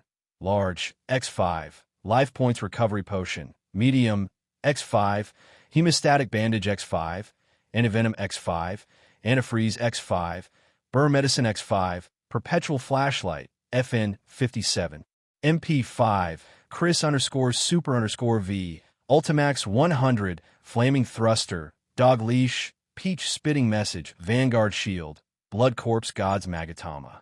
Equipment: moon slaughter meteor, sorcery weapon, fisher's eye, formless feet, magic wings, Baldur's armor. Storage room: 215 double EXP card, 24 hours, X30, double game coins card, 24 hours, X30 skills, 10/12, Triflower Convergence Divine Art, Illusory, 7 feet, Divine Judgment, 5th style of gunfighting, Snatch Weapon, 14 style of gunfighting, Kick, 107 style of gunfighting, Guide, Assembly Magic, Ammunition Proliferation, Strength to walk to the cafeteria even on the verge of death, Summon, Vampire Bat. The detailed effects of all the above new items and skills will be written down one by one in this chapter, so I won't list the items one by one here. However, there were 2 items that needed to be mentioned. The first was Vanguard Shield. This item was obtained by Xiao Tan in the Scary Nursery Rhymes scenario by playing rock, paper, scissors. It was a perfect grade armor that would be bound after equipping. Since Xiao Tan already had the titanium alloy Jinhua Ham, and the effects of the 2 armor overlapped, he gave it to Xiaoling. The second item was name, Astral Vision Signal Bullet X5, type, consumable, quality, excellent, function, create a spiritual explosion. Remark: after the Astral Vision Signal Bullet is released, it will detonate at a precise distance of 200 meters from the release point. It will trigger a spiritual particle concentration reaction that will last for about 10 seconds. Only those with level D sorcery mastery and above can see this reaction. The Astral Vision Signal Bullet was very small and was shaped like a shotgun bullet. It could be fired without the need for a gun, so it was a very convenient item. Based on the description, it was clear that this was not something that could be bought from a shop. In fact, it was invented and created by a player. And that player was the workmanship guru Matcha Cookie, who had made an appearance in tournament for the best S1. Now, she was doing very well in the game and had become the pillar of Mountain River Gaming Studio, the studio that Autumn Gust worked at. More than half of the studio's income came from Matcha Cookie and her assistants. And the actual method was to collect materials, create items, set a price, and sell them. The workmanship mastery, which had always been viewed as a neglected profession, after the difficult leveling period, it welcomed a new era. Because after the mastery reached level S, one could create various items both inside and outside the scenario. Combined with the free exploration mode, this kind of thing became much more convenient. In Thriller Paradise, the in-scenario communication item had always been a very, very rare item. Even though some scenarios came with walkie-talkies, phones, and communicators, these items either could not be taken out of the scenario, or they would become useless once they were taken out of the scenario. Obviously, the game company had purposely limited the player's communication behavior in the scenario. Therefore, things like signal flares naturally had a good market. Even though they would not be used in every scenario, it was better to have a few of them with you. Furthermore, with the upcoming team competition, similar items would be popular and the price would increase soon. Alright, back to the story. 40 minutes into the scenario, Xiao Ling, with her excellent detection ability, managed to find the traces left behind by the enemy team. Even though it was mentioned earlier, in such a large area as by country, it was extremely difficult to find a single person or team. But difficult did not mean impossible. Speaking of which, this was the fault of the 4 members of the Team Corn. If they had not gotten into an altercation with the old man in the black robe who demanded the corn, their whereabouts would not have been exposed. Unfortunately, they had made their move. Once there was a battle, even if it was only for a short period of time or a simple skill, there would be traces left behind. Even though Lu Sanfeng's Sea King's lance was neutralized by the old man in the black robe, when he attacked, his mana surged, causing his feet to leave deep footprints on the ground. Other than that, His teammates also subconsciously left behind some footprints after they entered combat mode, especially Brother Weiwu. The footprints left behind by his earlier attack were incredibly obvious. The members of the Team Corn did not think about cleaning up this kind of footprints because their footsteps were lighter when they were not in combat mode, and they would not leave footprints on the hard ground. So along the way, they did not consider this problem at all. Who would have thought that these 7 or 8 footprints would be the prelude to their team's demise? Ha! They are indeed new. After walking closer to observe the footprints, Xiaoling's face lit up with a smile. 1, 2, 3. All 4 of them are here, and she paced lightly around the area, and her mind was racing. There was a battle here. Xiaoling's goggles, Fisher's eye, had the ability to detect heat and night vision, so she could see the residual heat. With her experience, it was not hard for her to conclude that there had been a battle here. Since there are so few footprints, it means that the battle was very short. Either the battle was over very quickly, or one of the parties ran away as soon as the battle started. Xiaoling said. Most likely one of the parties ran away. At this time, Feng Bujue, the spirit behind the scenes, had switched his vision to Xiaoling's side. Switching vision was very convenient, and there was no time limit, so Feng Bujue would often switch to the back of each of his teammates to check out the situation in a few places. He said confidently, if the battle was over, then the loser would either be dead or injured, and there would be some blood stains on the ground. The enemies would not clean up the blood stains because anyone who could think of cleaning up the blood stains would also be able to think of cleaning up the footprints. Of course, there's another possibility. The monster they were fighting didn't have any blood. For example, it could be a bread man or something like that. That makes sense. They killed the monster in an instant and ate it, then left behind this scene. Xiaoling could not hear her brother Ju's inference, but she soon came to the same conclusion. One of the parties ran away. She did not dwell on this question for too long. Compared to what they fought before, Xiaoling was more interested in, where are they now? Should I use the signal flare? Or... Xiaoling thought for a few seconds and decided not to use it for now. In the next 5 minutes, she quickly scanned the surrounding area again. Then, she returned to the area with the footprints and carefully analyzed the direction and position of the footprints. Then, she ran in one direction. On the other hand, old man, I brought you the bread. Xiaotan took the French long stick that he cut off from the bread man and returned to the old man in the black robe. He handed the bread to the old man without hesitation. Kid, you really have the spirit of contract. Feng Bujue saw this scene and could not help but say, from the beginning to the end, it was purely a verbal agreement. Not even a mission was triggered, and there was no system notification. What if the old man took the bread and ran away? What if he quickly swallowed the bread and immediately reneged on the deal? What if he hit his head with the bread and lay on the ground to extort game coins from you? Young man. The old man in the black robe took the bread, and his expression changed slightly. After 2 seconds, he looked at Xiaotan and asked, what do you think of the things that have passed away? If you are referring to his childhood, then it should not have passed away yet, Feng Bujue said as he looked at the old man.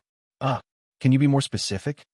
Xiaotan felt that the old man's question was too general to answer, so he asked again.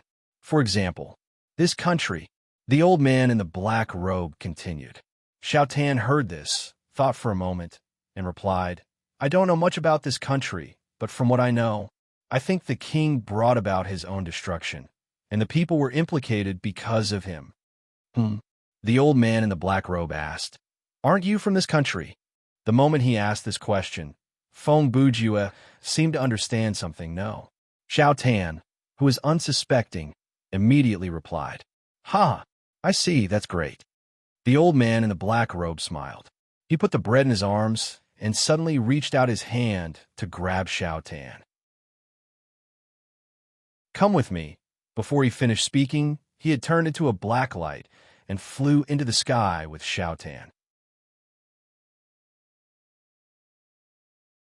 Chapter 884. Hey, old man, what are you doing? After Xiaotan was carried into the sky, he was halfway through his sentence when he lifted his head and he realized that the old man in the black robe had morphed into a giant black crow, and the hand that held him down had morphed into a giant bird claw. "Don't be afraid, young man." The old man's voice came from the chest of the crow. "Don't move. I'm just taking you to a place. I won't hurt you." Tell me the truth, old man." Xiao Tan hesitated. "Before I get the bread for you, I still have something to do. As long as you're willing to help me, I'll help you," the old man replied. "Ah!" Feng Bujue, who was following Xiao Tan from the perspective of a spectator, laughed out loud. "I can't believe he proposed such a deal. This is a sure win for us." Brother Ju's mind was very clear. As soon as the NPC said that, he had already calculated everything. No matter what the old man asked Xiao Tan to do, it was part of the plot. If he could do it, it would be best if he could get an extra reward. If he couldn't, as long as he didn't lose his life, it would be worth it. What Xiao Tan wanted the old man to do was to deal with the members of the quarantine. It would be best if he could do it, and the quarantine would be wiped out by the NPCs. If he couldn't, Underworld Frontline would not suffer any losses. As long as the quarantine suffered any casualties, it would be a win for them. Okay then, Xiao Tan replied. "By the way, old man, how should I address you?" "Address?" The old man's tone seemed to be a little confused. Oh, perhaps it was because he hadn't been asked this question for a long time. It took him a while to remember his own name. Tuparito. At the same time, on the other side of the ruins. "That's strange." Hua Jian looked at the statue in front of him and said, "Nothing special happened, yeah?" Ruo Yu said, "Maybe we're overthinking it." The two of them spent 10 minutes examining the statue from top to bottom. Ruo Yu even jumped on the head of the statue to look around, but found nothing. Could it be that this statue is actually something like a sundial? Hua Jian's imagination was quite strong, but there's no scale on the ground. Ruo Yu said, "Even if you can explain that the scale on the ground is no longer visible due to the passage of time." She paused for a moment. "I don't think the king is the kind of person who would use his own statue as a dial needle." Huh. Hua Jian chuckled. She also thought that this analysis was quite wrong. Perhaps only Feng Bujue would do something like that. Humph. Ruo Yu also chuckled. If Bujue is the king, he would not only use his own statue as the needle of the sundial, he would also use his various expressions to carve out all the scales. Ha ha. Hua Jian laughed. "Ruo Yu, you've gotten better at complaining recently." "Yes." Ruo Yu shrugged helplessly. "Even though I don't want to admit it, it's probably due to someone's influence." Sigh.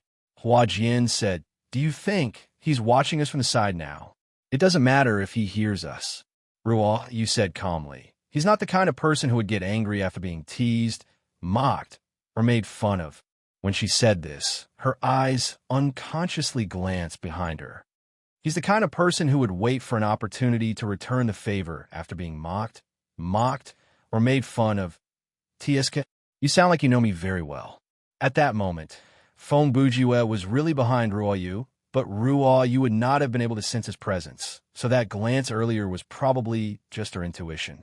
Several seconds later, Ruo Yu turned around and pointed at the path that they had taken earlier. "In any case, since there's nothing here, let's continue down the main road." Even though the land of Bai Kingdom had turned into barren wasteland, based on the location of the buildings, one could roughly guess how the original road was arranged. "Okay, let's go." Hua Jian nodded, and the two of them turned back. Just as they turned to leave, the two of them, including Feng Bujue, who was watching from the perspective of the spectator, did not notice that the eyes of the slanted statue behind them had moved. On the other side, found them. It only took Xiao Ling 10 minutes to catch up with the quarantine, and she locked onto the 3 members of the enemy team before the enemy discovered her. There are only 3 of them, she thought to herself as she followed them quietly. The 4th person is either scouting ahead or lying in ambush near the 3 of them as a secret protector. Thinking of this, Lin Sanju's concentration increased a little, and the speed of her eyes and thoughts sped up again. At this distance, I can already use divine judgment, Xiao Ling thought to herself as she caught up with the enemy team. But if I shoot, my position will be exposed. She hesitated for a few seconds. But no matter what, it's more cost-effective to shoot. There's no reason to give up this opportunity to deal a heavy blow to the enemy. After making up her mind, she took out her perfect-grade sniper rifle, peach blossom spitting fragrant message, and sped up to chase after the enemy. Whoa, she's going to use a sniper rifle. At this time, Feng Bujue, who had just turned his gaze from another direction, happened to see Xiao Ling taking out her sniper rifle. He said with great interest, "Let me see. There are 3 of them. Their specializations, skills, and equipment are all unknown. And after hearing the gunshot, I'm sure the 4th person will come soon." He thought for a while and continued, "To be safe, we should immediately change our position after the first shot. If it were me, I would release the signal flare before I move. Anyway, we don't have to worry about the enemy seeing the signal flare. Maybe we can use it to confuse the enemy and create some psychological pressure." Brother Ju's analysis was very reliable, and it coincided with Xiao Ling's plan. However, as the person in charge, Xiao Ling's deduction was much more far-sighted than Brother Ju's. A few seconds before she took out her sniper rifle, she had already thought about what would happen after she changed her position. According to her estimation, the worst outcome of this sneak attack would be that one of the enemy team members would be heavily injured, and she would be chased by many people. In this situation, there were only 2 possible scenarios. First, the enemy team was very close to her. Not only did they quickly close the distance between them, but they also launched an effective attack and successfully surrounded her. In this case, Xiao Ling would give up on running away and use her title ability at the right time. Name: Berserk Fortress, Special Ability Type. Active Consumption: 30% of maximum stamina points, 70% of maximum sorcery points. There must be at least 4 shooting-type weapons within a 2-meter radius, and a total of 400 rounds of ammunition. Unlimited. Effect: Psychokinesis will activate all shooting-type weapons within the area, launching continuous and indiscriminate attacks to the surrounding area. Remark: Cooldown time: 3 hours. Duration: 30 seconds. When activated, with the caster as the center, all shooting-type weapons within a 2-meter radius that can be used meet the caster's equipment requirements. Unowned, not bound to other players, NPCs, or monsters, and owned by the caster, regardless of whether they are in or out of the caster's inventory, will be absorbed by the skill and spread out in a circle around the caster, firing at high speed.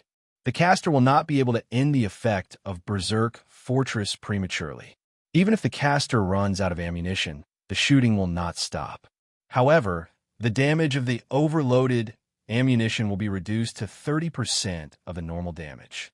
When Berserk Fortress is activated, all non-physical damage received by the caster will be increased by 20%. Physical damage will be reduced by 50%, and there is a chance that the damage will be blocked by the weapons around the caster. After the skill ends, the caster's weapon will return to its original position, and the rest of the weapons will fly out with the corresponding firing speed to create the last wave of shockwave. This title ability was not that useful when used with teammates because this skill could accidentally injure or even kill teammates. But when surrounded, this skill could be called a life-saving skill. Of course, its actual power depended on how many guns Xiao Ling had around her at the time. For example, in this scenario, there was no such thing as a gun shop. Therefore, when Xiao Ling activated the title ability, she could only summon her own weapon. As for the shooting weapons on her body, there were a total of 8. They were Moon Killer, Falling Star, Spiritual Weapon, FN-57, a semi-automatic pistol with excellent performance, MP5, German-made submachine gun, fast firing rate, high accuracy, and Chris_Super_V, which submachine gun has the lowest recoil. The Ultimax 100, a light machine gun that you can carry away as you wish, the Peach Blossom spewing message, and the incinerating fire propellant cannon.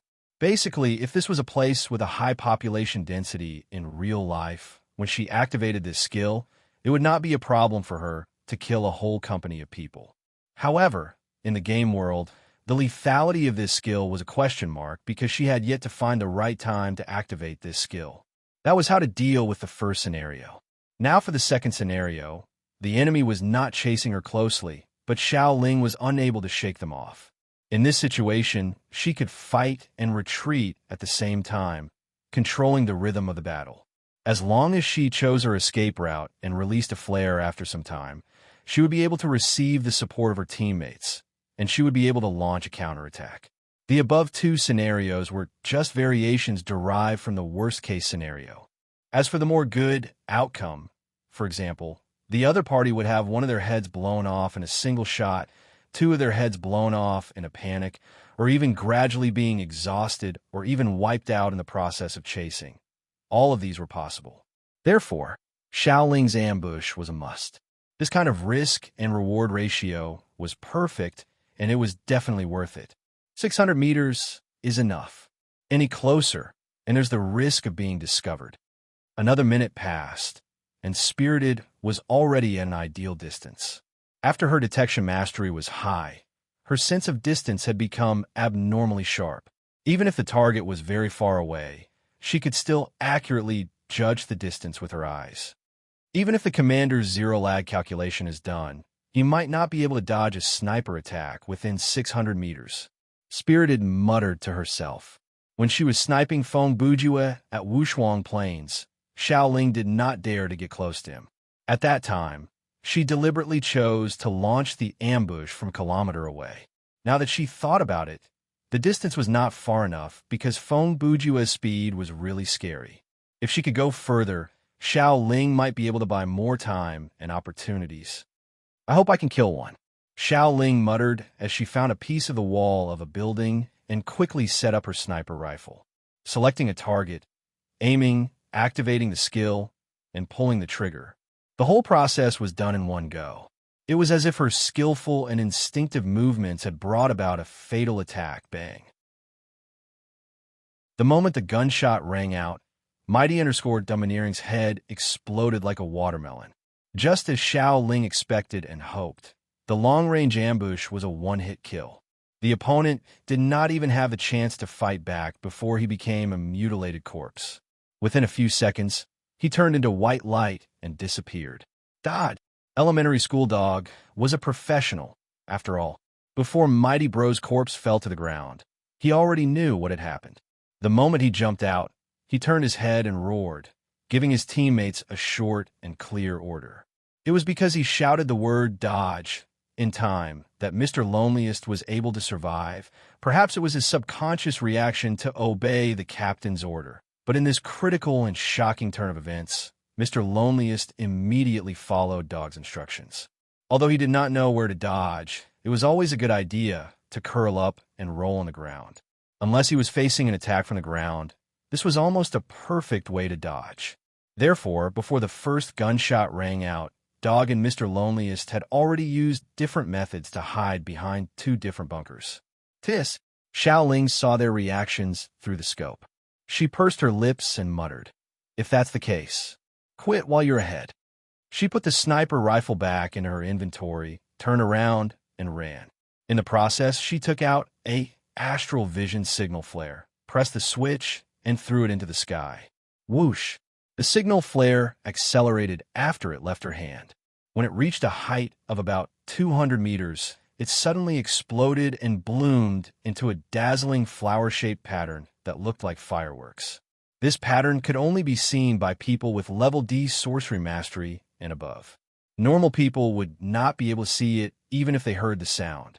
Naturally, the 4 players from Underworld Frontline could see the signal, and so could the remaining 3 players from Team Corn. Brother Dog, what's going on? The series of events that happened in a matter of seconds made Mr. Loneliest panic. He lowered his voice and told Dog, who was squatting behind another bunker about 7 meters away. Don't panic. Dog's mental fortitude was not weak. If he could not even survive this, he would not be able to lead a team. We should have been ambushed by an enemy player who specializes in marksmanship. Then, what should we do now? Mr. Loneliest asked. Based on the gunshots and the blood that Wei Wu coughed out, the attacker should be coming from that direction. Dog carefully pointed out the general direction for his teammate.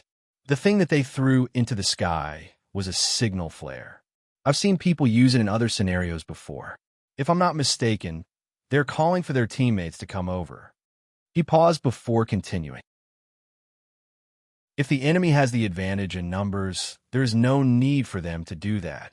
So, my guess is that there's only one enemy, no more than two at most. Now, we should split up and get closer to them. And then wait. Mr. Loneliest interrupted the captain. Based on the gunshots, the enemy is at least 400 to 500 meters away from us.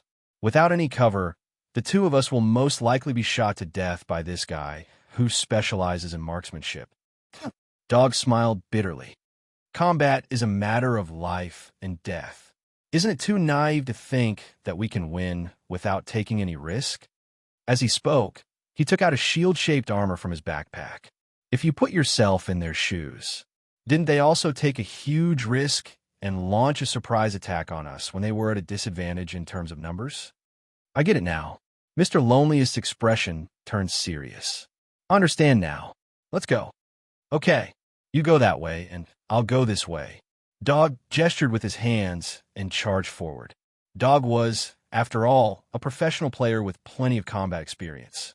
According to his experience at this distance, after a marksmanship expert hit their target, most of them would stay where they were and continue to aim. They would wait for the remaining target to enter their line of sight before they fired a second shot. There was also a small group of people who would choose to switch positions immediately after the first shot to ensure their own safety and concealment. But no matter what the situation was, there was one thing that was undeniable, and that was, as long as the target was still within the killing range, the marksmanship expert would not actively close the distance between the target and himself. In other words, no matter whether the enemy was aiming or moving, their range of movement would not be within the range of the previous shot. Xiaoling was indeed in line with this situation. After she released the signal flare, she kept looking back as she ran. But after 30 seconds, she did not see anyone appear, and the distance between her and the enemy had increased to 800 meters. These two, could it be that they were scared by that shot and decided to give up? This thought soon appeared in Xiaoling's mind. Of course, this was one of the scenarios that she had predicted beforehand. Facing this kind of reaction from the enemy, she had a corresponding countermeasure. Chapter 885. They're still here? Xiaoling, who was about to take out her gun again, saw the figures of elementary school Dog and Mr. Loneliest. The two of them were charging at her from two different directions at high speed. Were they hesitating for a few seconds just now, or were they discussing tactics? If the two of them did not show up, Xiaoling might have suspected that they were up to something. But now, she was not worried at all. After a few seconds of conscious waiting, Xiaoling took out her psionic weapon and started moving again. On the other hand, Wang Tangji was flying further and further away under Tupari's guidance. He was held in the giant crow's claws and soared in the sky for more than 10 minutes. They gradually approached a mountain in the distance. When they got close, the shadow of a building appeared in the vast clouds. It was a temple as big as a city. The gate alone was 20 meters tall. Every brick that made up the temple was pure white, a stark contrast to the gray sky. Not long after, Tupari's flew to the gate of the temple and placed Xiao Tan firmly on the ground. Uncle. Although he already knew the other party's name, Xiao Tan did not change the way he addressed Tupari's. Is this our destination? The next part of the journey. Tupari's replied as he transformed from the giant crow back into the black-robed old man. Will require us to walk. I say, Uncle. Xiao Tan continued. Let me ask you first. What you want me to do? Will it take a long time? He looked a little anxious. When I was flying in the sky, just now, I saw a signal from my companions in the distance. I think one of them must have encountered. It won't take long. Tupari's interrupted Xiao Tan. Obviously, he was not interested in what Xiao Tan was going to say next. Just follow me. Xiao Tan heard this and sighed. Sigh. All right. Now that things had come to this, it was impossible for him to go back on his word. This was because his current location was already very far away from the ruins of the White Nation. If he wanted to rely on his own strength to return, it would probably take a very long time. He might as well help this old man with his business first, and then let him send him back. It will be faster. Just like that, he followed Tuparizin through the temple's gate and slowly walked forward. After passing through the door of the white building, Xiao Tan was quickly shocked by the marvelous scenery inside. The high cliff-like walls and the sky-like dome were all formed in one piece. They were as white and smooth as the outer walls of the temple. Even the road under his feet was made of flawless white stones. It almost made people forget that the building was built on top of a mountain. The decorations in the temple were also shocking. There was an inverted fountain that bloomed like a tree crown, giant wall carvings that poured down like a waterfall, and even the braziers used for lighting were like the Olympic Games' sacred fire altars. In short, everything here looked exquisite beyond compare, but also simple beyond description. It was truly an uncanny workmanship that was difficult for anyone to do. We're here.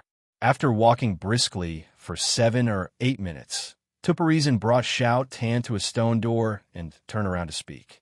Oh, Xiao Tan had noticed the stone door from quite a distance away. The door was more than 10 meters tall, and it was closed at the moment. The surface of the stone door was carved with the image of a crow. On the crow's head, there was also a large eyeball. Let me guess. Feng Bujue, who was still lingering around, came behind Xiao Tan again. He looked at the scenery in front of him and said, "There are probably 3 doors like this, right? There are a total of 3 doors like this in the temple. My 2 brothers and I each guard 1 door." 2 seconds later, Tuparizin explained to Xiao Tan, "Logically speaking, mortals are not allowed to enter the room behind the stone door." Yes, yes. Xiao Tan nodded in response. He was not like Feng Bujue, who would steal the NPC's lines at the drop of a hat, or lead the NPC to speak instead of being the host. Xiao Tan would usually patiently wait for the NPC to finish speaking before expressing his opinion. Of course, sometimes, even after he had listened to a long paragraph of information, he would not be able to express his opinion. But, Tuparizin continued, "With the current situation, it doesn't matter if we break some rules." With the current situation? Xiao Tan asked in confusion.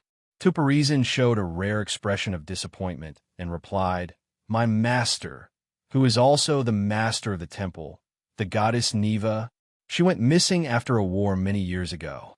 In order to find the goddess, my brothers and I have almost flown all over the world, but to no avail." Oh, that king's curse is quite effective. Feng Bujue immediately responded when he heard the NPC's words. Xiao Tan thought for a few seconds and continued, "Yes. Uncle, I don't mean to offend you, but could it be that your goddess Neva is already dead? Impossible." Tuparizin interrupted Xiao Tan again. "The goddess is still alive, we can be sure of that." He raised a hand and pointed to the surroundings. "The entire temple is attached to her divine power. If she is no longer in this world, then everything in the temple will become ordinary. The spring water here will dry up, the fire will be extinguished, and the stone walls will be engraved with the marks of time." "I see," Xiao Tan replied. "Come in with me first," Tuparizin said as he took a few steps forward and reached out to push the stone door open. This skinny old man actually used one hand to push open the huge stone door that was 10, 4, and 1 meter in height, width, and thickness respectively. Moreover, it looked like he did it effortlessly. He looks like a human, but in terms of strength, he appears to be in the form of a crow. When Feng Bujue saw this, he said, "Very good." Ignoring the fact that he might have other special powers, just his physical strength alone is already very strong. Since this NPC might help Xiao Tan deal with the players from the Corn team in the future, Brother Ju's desire to watch the show was very strong. Naturally, he hoped that this NPC would be as strong as possible. That way, the show would be interesting to watch. Creak, creak, creak, creak, creak. When the stone door moved, it created a rumbling sound. Several seconds later, Tuparizin pushed open the stone door with a gap of about 1 meter. He raised his hand to signal for Xiao Tan to enter. "Please." Xiao Tan glanced into the door before following the man in. Behind the stone door was a cylindrical room. There was not much in the room except for a white stone altar placed in the middle of the room. The top of the altar was shaped like a bird's claw, and the claw was holding a round sphere. The sphere was about 2 meters in diameter, and it looked like a bright red crystal ball. There was a black dot in the shape of a pupil in the middle of the sphere, and it was constantly trembling. Actually, I don't have a name. That was the first thing Tuporizen said when he entered the room. Huh? Xiao Tan was startled. I'm talking about the evil dog. Tuporizen began to narrate in a storytelling tone. The goddess Neva used her divine power to create 3 blackbirds, which are me and my 2 brothers. It seems like he's going to talk for a long time. I wonder if Xiao Ling and the others will be okay. Xiao might appear to be listening patiently, but he was actually very worried about his teammates. It would have been fine if he did not see the signal flare, but if he did, he would definitely feel uneasy. At that moment, he was able to remain calm because, according to the team tab, his teammates were all still in the living state. We are respectively guarding the 3 all-seeing eyes of the goddess, the eye of Tuporizen, the eye of Amosos, and the eye of Melantix. Tuporizen was still talking. The goddess Neva did not give us names because she believed that, as noble creatures created by God, we should have the right to choose our own names. But my brothers and I don't really care about that, so we just use the name of the 3 eyes. TSK. That's too unambitious. Hearing this, Feng Bujua commented, "What a waste of the goddess' good intentions. If I were you guys, I would definitely come up with a combination like Ace, Sabo, Luffy, or Hades, Poseidon, Zeus, or something like that." Obviously, NPCs did not have this kind of Chinibi mentality and shameless behavior awareness. Even if they did, it would not be called ambitious. For thousands of years, Tuporizen continued, we have been incarnated as kind and benevolent preachers, but we have also been regarded as demons who raise their butcher's knives. Under the wings of God, we have witnessed the rise and fall of several dynasties, the passing of countless lives, and we have also learned many truths that humans will never understand. He paused for a moment, until one day, a human king in golden armor came to the temple. At this point, there was a flash of disgust in Tuporizen's eyes. He thought he was better than any king in history, so he came to this inviolable divine realm and tried to ask for eternal life from God. He shook his head, but in the eyes of the goddess and us, he is no different from other mortals. The power in his hands is just an illusion of nothingness. The wealth he has accumulated is just useless metal, and his consciousness and behavior are as shallow as other mortals, or even worse. So, we are finally getting to the point. Feng Bujua deduced from the man's tone and expression that he was going to give a detailed introduction of the scenario. Tuporizen did not disappoint him. When King Shafinos first came to visit, he was conquered by Goddess Neva's beauty. He lost his rationality almost immediately and wanted to grab the goddess's hand to confess his love. But a god's body is not something that humans can touch. Before the king could get close, he was knocked to the ground by the divine power. But this did not wake him up. His desire to possess the goddess had even surpassed his desire for eternal life. It made him forget his original intention of coming to the temple. From that moment on, he had already sent himself down a path of destruction. From then on, he came here again and again to make his promise to the goddess. On his second visit, he had already killed his first wife and all the children that they had. On his third visit, he killed all his concubines, children, and treasurer. On his fourth visit, he had already killed all those who opposed his madness. But every time, King Shafinos returned empty-handed because a god would not give herself to a mortal, much less a mortal like him. So, this maddened mortal waged war on the divine realm. This war did not last too long. Even though by then, the 3 of us were already getting old, it was still easy for us to deal with the human army. In 7 days, the war was over. Before the mortal army reached the foot of this mountain, they were already defeated by us. The king fled back to his own kingdom and wanted to make a comeback. The goddess was furious. She personally descended to the White Kingdom and sent down divine punishment. But after she left, she never returned. When my brothers and I went to look for her, we only saw a stretch of dead ruins. The goddess was nowhere to be found. In the years since then, we have been using the power of the three eyes to search for traces of the goddess in the world, but at this point, Tuparizen sighed deeply. Alas, we're not gods after all. Our lifespans are limited. I can feel that my life is nearing its end. Perhaps my brothers can stay in this world for a little longer, but it shouldn't be too long. He looked deeply at Xiao Tan. Young man, I can see that you are not an ordinary person. The fact that you were able to take a part of the monster I created is excellent proof. So the bread man was you. Xiao Tan finally realized what was going on. Are you willing to help me to find Goddess Neva? Tupariz asked, minding his own business. Finally, we can accept the mission. Feng Bujue understood that the question in front of him was the trigger for the mission. Xiao Tan thought for a few seconds. Uncle, I really do have something else to do, yo. Feng Bujue was instantly amused. You've learned how to bargain, kid. Not bad. If Brother Ju was here, he would not have agreed immediately. He would definitely think of ways to force the NPC to show his bottom line and gain more benefits. However, Xiao Tan did not think too much about it. He just felt that there was no clue about this, and it might be troublesome. It would not be good if it delayed the team battle. As long as you promise to help us find the goddess, Tuparizen said, I will immediately help you finish your unfinished business. Xiao Tan was startled. Are you serious? Of course, Tuparizen said. Tell me, what do you want me to do for you? At the same time, in the ruins of the White Nation, under Xiao Ling's conscious control, the distance between her and the enemy had shortened to about 100 meters. At that moment, Elementary School Dog and Loneliest When I Miss You had already taken out a shield-type weapon to protect their heads and hearts. Although this would affect their speed of pursuit, they did not dare to put down their shields, because Xiao Ling's attack was ridiculously accurate. Brother Guzzi and Brother Lonesome couldn't understand. How could the petite girl in front of them shoot so accurately without even turning her head? Well, the few people in the underworld frontline naturally knew about this.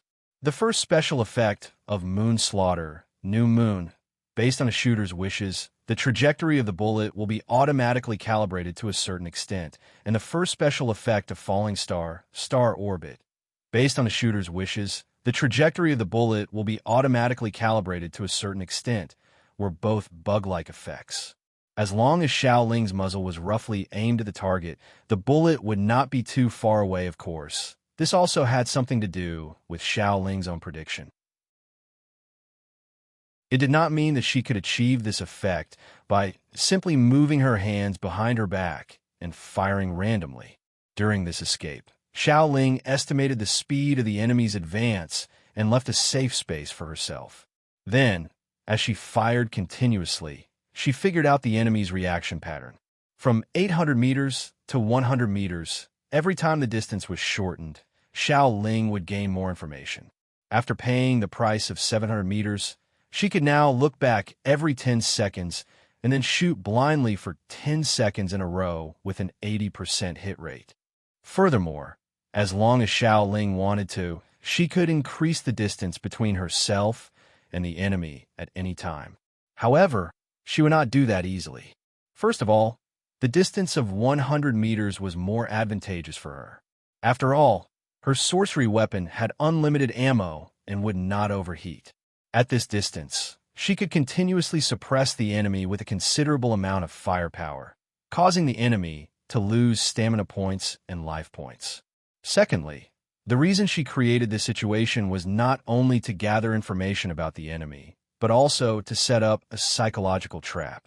Why would Brother Guzzi and Mr. Loneliest continue to hold their shields, even though they knew that they would be at a disadvantage?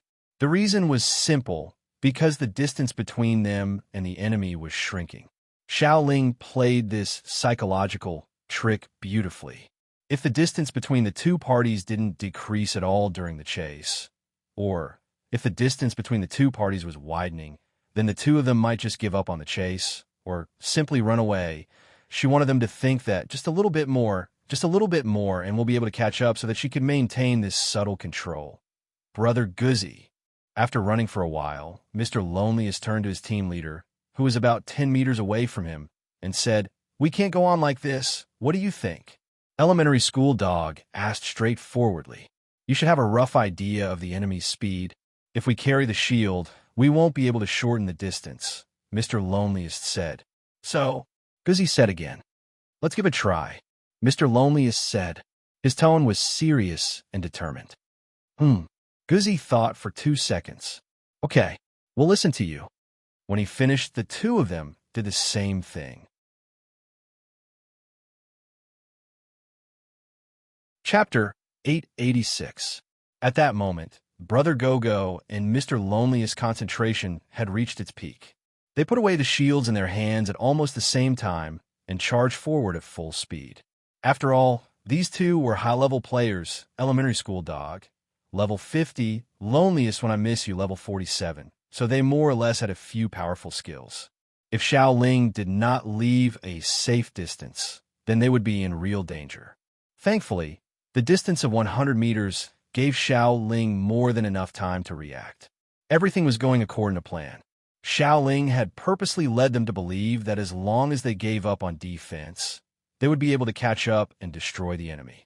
This misconception had been planted in Brother Go-Go and Mr. Loneliest's minds, causing them to fall into a trap. We've been tricked." Seeing the two approaching, Xiaoling smiled and suddenly increased her speed. Name: formless feat. Item type: armor. Quality: excellent. Defense: none. Element: none. Special effect: gain 4 times the maximum strength of the feat for 5 seconds. Cooldown time: 1 minute. Remark: this is a pair of boots with the strength of a giant's feet. Formless energy will occasionally leak out from them. With this foot equipment, Xiaoling stomped on the ground and charged forward at a speed several times faster than before. The distance that her opponents had closed after giving up on defense was once again widened. During this process, she did not stop firing her guns. The ice and fire combo from Moon Killer and Meteor caused considerable damage to Brother Go-Go and Mr. Loneliest, who had put away their shields. Furthermore, when the bullets hit the players, the 2 special effects, Lunar Eclipse 100% chance of triggering attribute and Meteor 100% chance of triggering attribute, respectively, gave the 2 players the freezing and burning statuses respectively, causing one of them to be slowed down and the other to be burned. *T. After slowing down, elementary school dog's expression changed. "We've been tricked." He had a vague feeling in his heart. The opponent's ability is far beyond our imagination. She did not use her full power to escape earlier. She purposely slowed down to let us catch up. Damn it, I met such a strong opponent in the first practice match. Who is she? Elementary school dog was also a professional player, and he knew a lot of superstar players. However, he couldn't remember who the female player in front of him was. After selecting privacy, not only would her face be blurred, the style and color of her clothing would also be altered accordingly. However, the other party could determine her gender based on her figure. Bang, bang, bang, bang. The continuous gunshots pulled Go-Go back to reality. He stopped regretting his decision and gave an order to solitary retreat. What? On the other side, Solitude, who was still pursuing despite being burned, was very surprised when he heard this. "We've been tricked. If we continue to chase after them, we'll lose our lives," Brother Go shouted. "While there's still room for redemption, don't increase the losses." Although Gu-Du was unwilling, he still had to listen to the captain's orders. Moreover, he knew that Brother Go's instructions were correct. Thus, the two of them took out their shields again, blocked the spear, and retreated. They hid behind the same large bunker and stopped moving. Not bad. Xiaoling also heard the conversation between the two.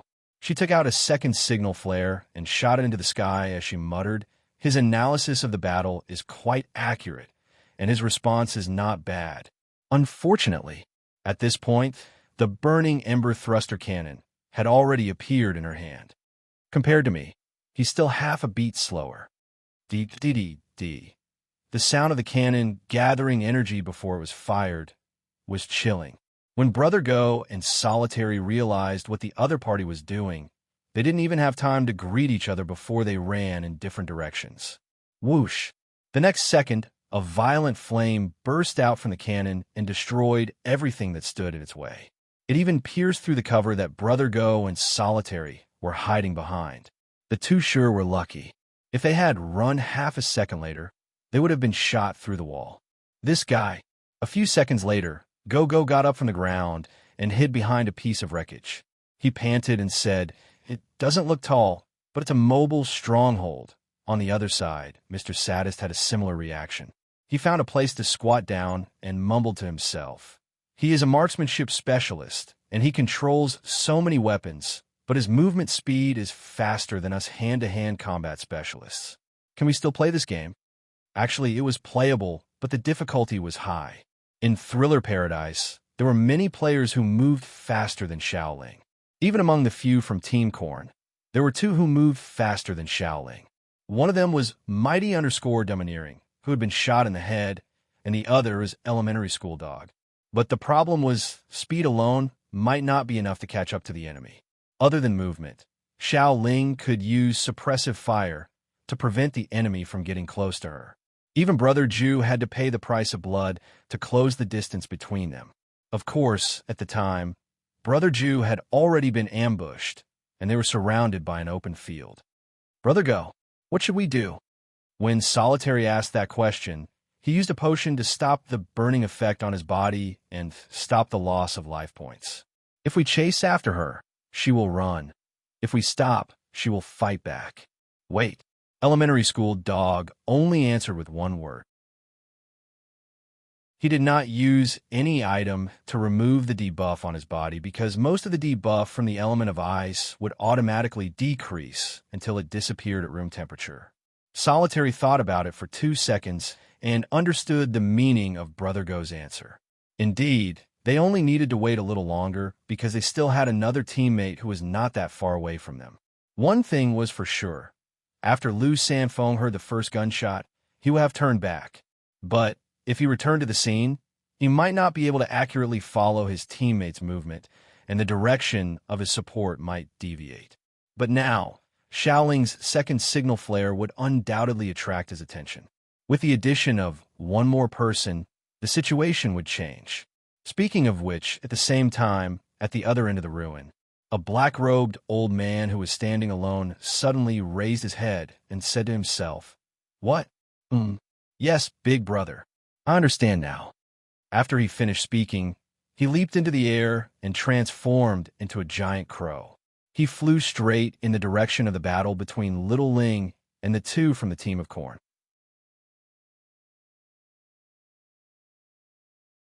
Chapter 887. Inside the stone room, inside the temple.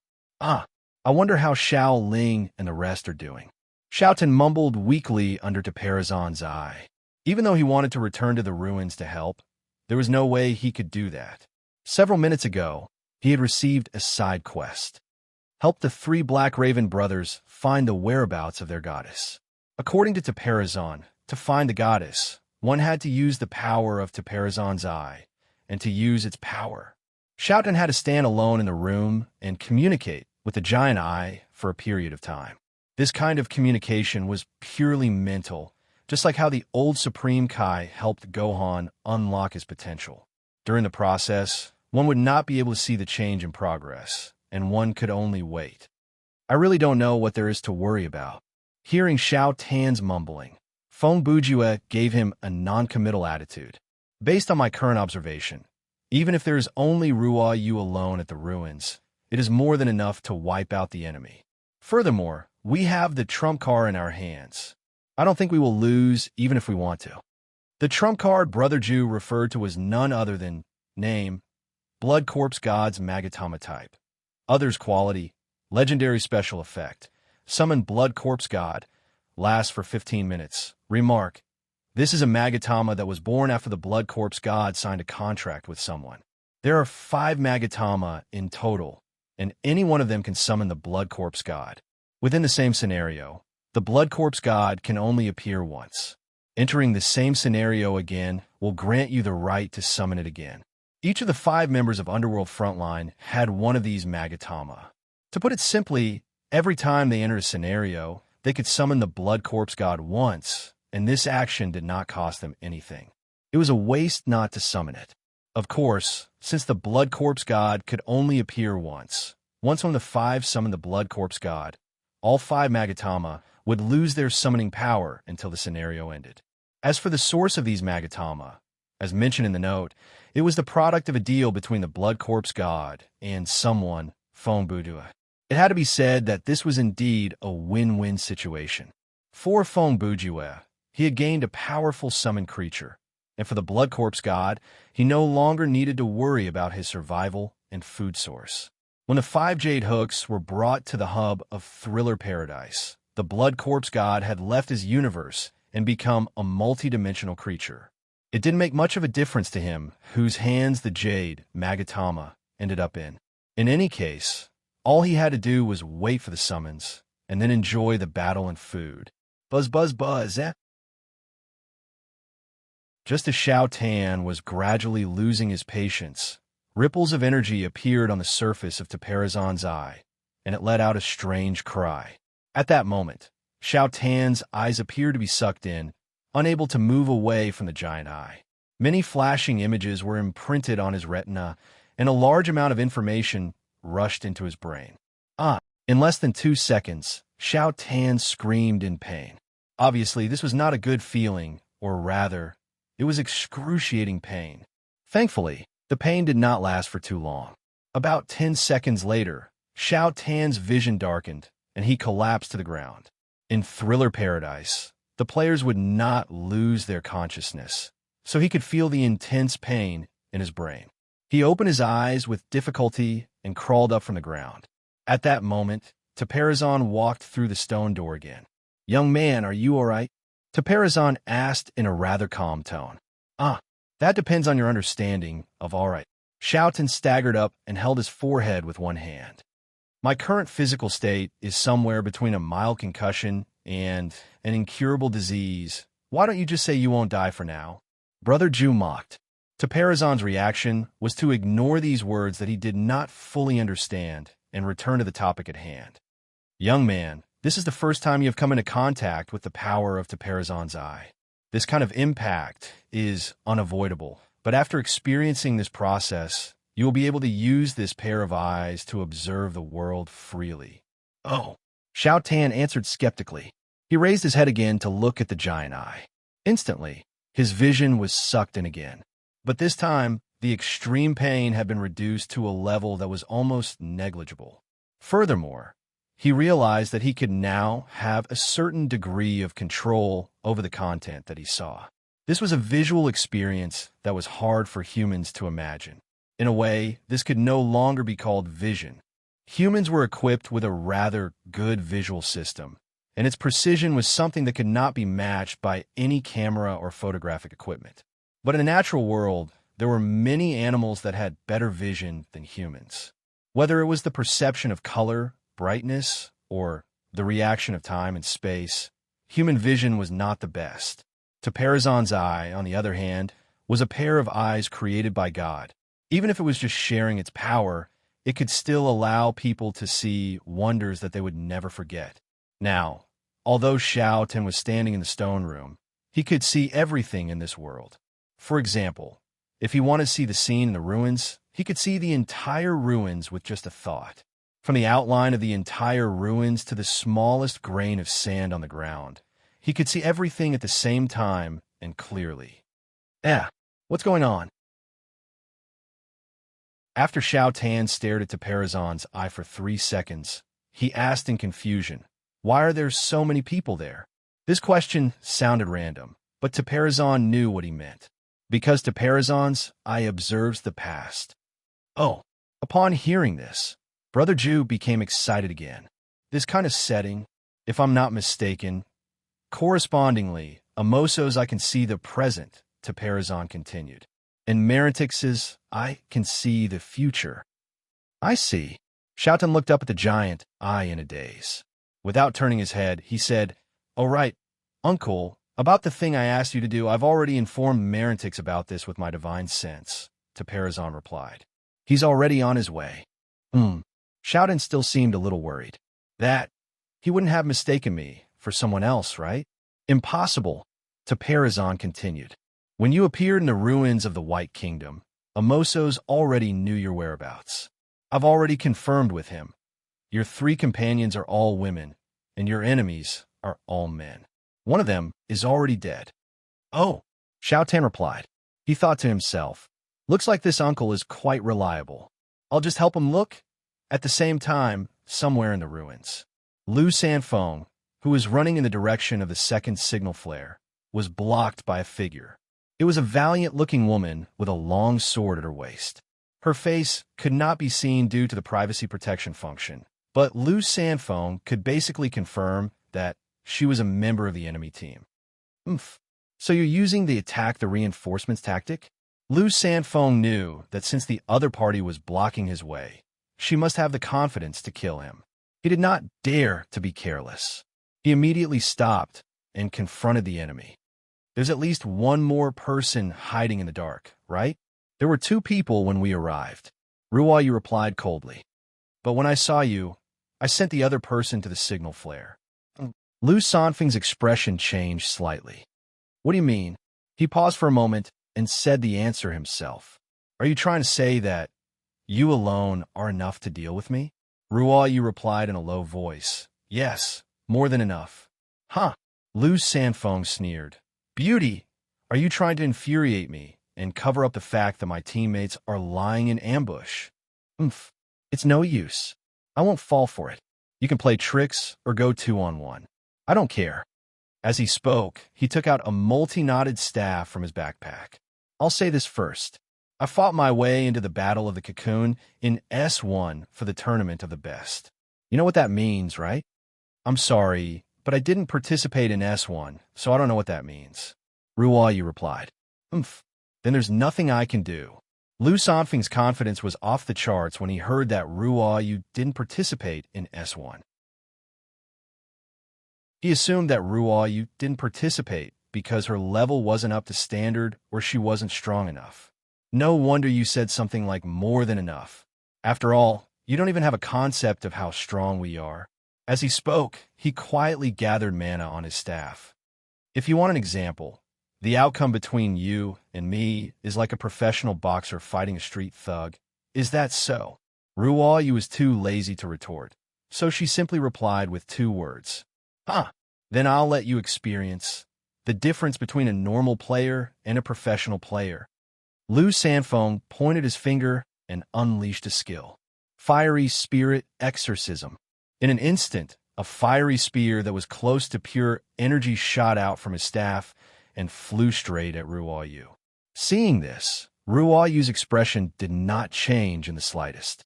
With a flick of her wrist, she drew her sword from her waist and used it to resist the flames. Spiritual return. As soon as she said that, a cold light flashed. Wherever the tip of the sword swept past, it emitted a green-blue sword radiance. Its shape was like a magic formation, but also like a circular barrier. When the burning spirit ghost extinguishing charge came into contact with the barrier, it was as if it had been sucked into a different dimension and disappeared.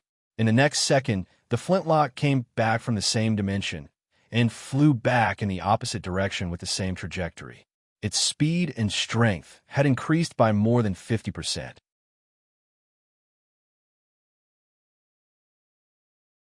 Chapter 888. Lu Sanfeng was shocked by the rebounding attack, but he was still able to react in time. His feet moved swiftly, and his body moved to the side, dodging the counterattacking flame spear. Phew, that was close. Lu Sanfeng thought to himself, seems like he still has some strength. Until now, he still hadn't realized that something was wrong. In the short period of time that he was readjusting his stance, he was still planning his counterattack. Seems like the opponent is an expert who specializes in spirit spells. Then I'll switch to close combat. He was too naive, or rather, he was overthinking things. In the next second, before he could steady himself, Li Ruiyu's figure had already appeared behind him.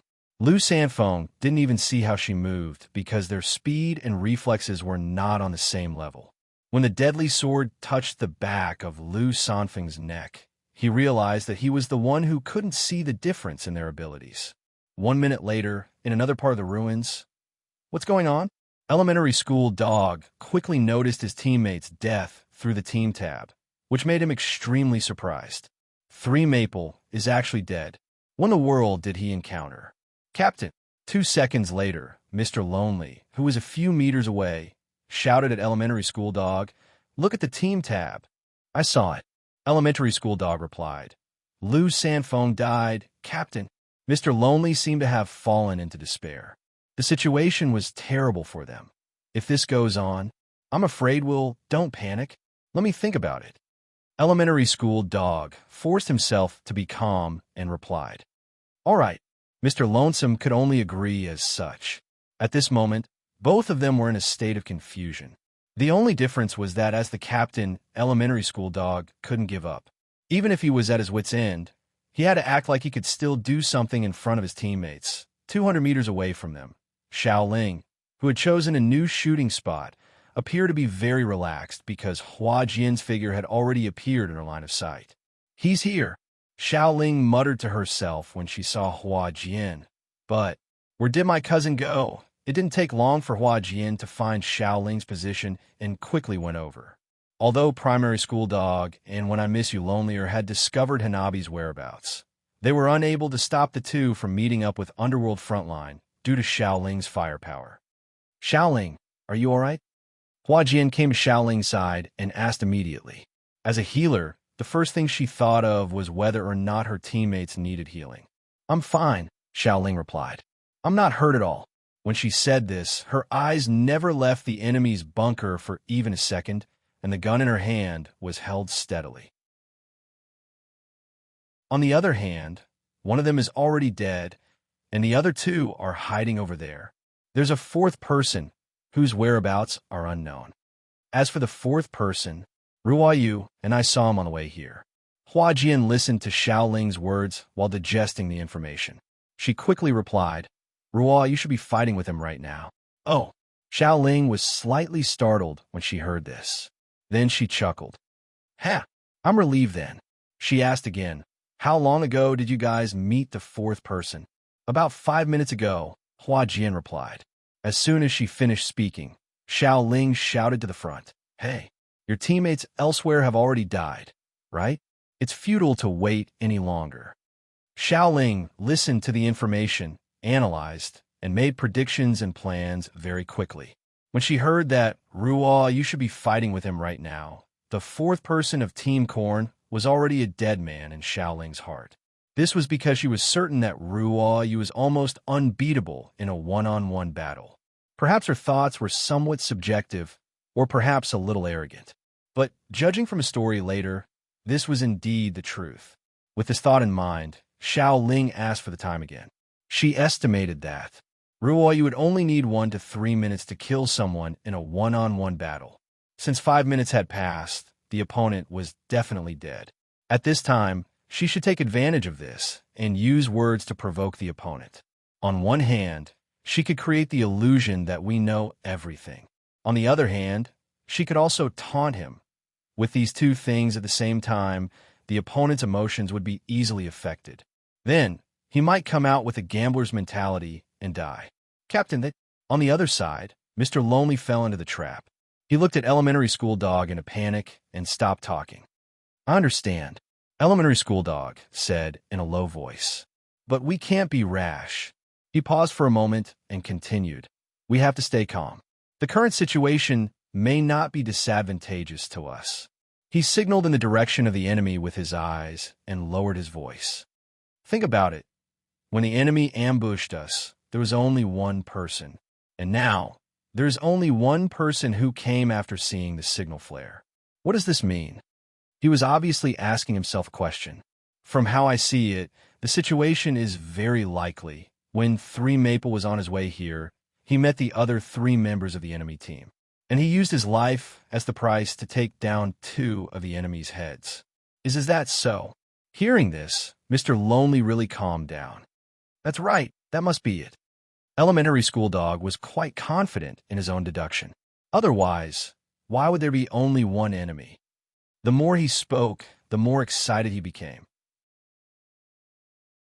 Now, the person with the marksmanship specialization is taunting us again. This makes me even more certain that there are only two of them left. The ones who are really anxious are them.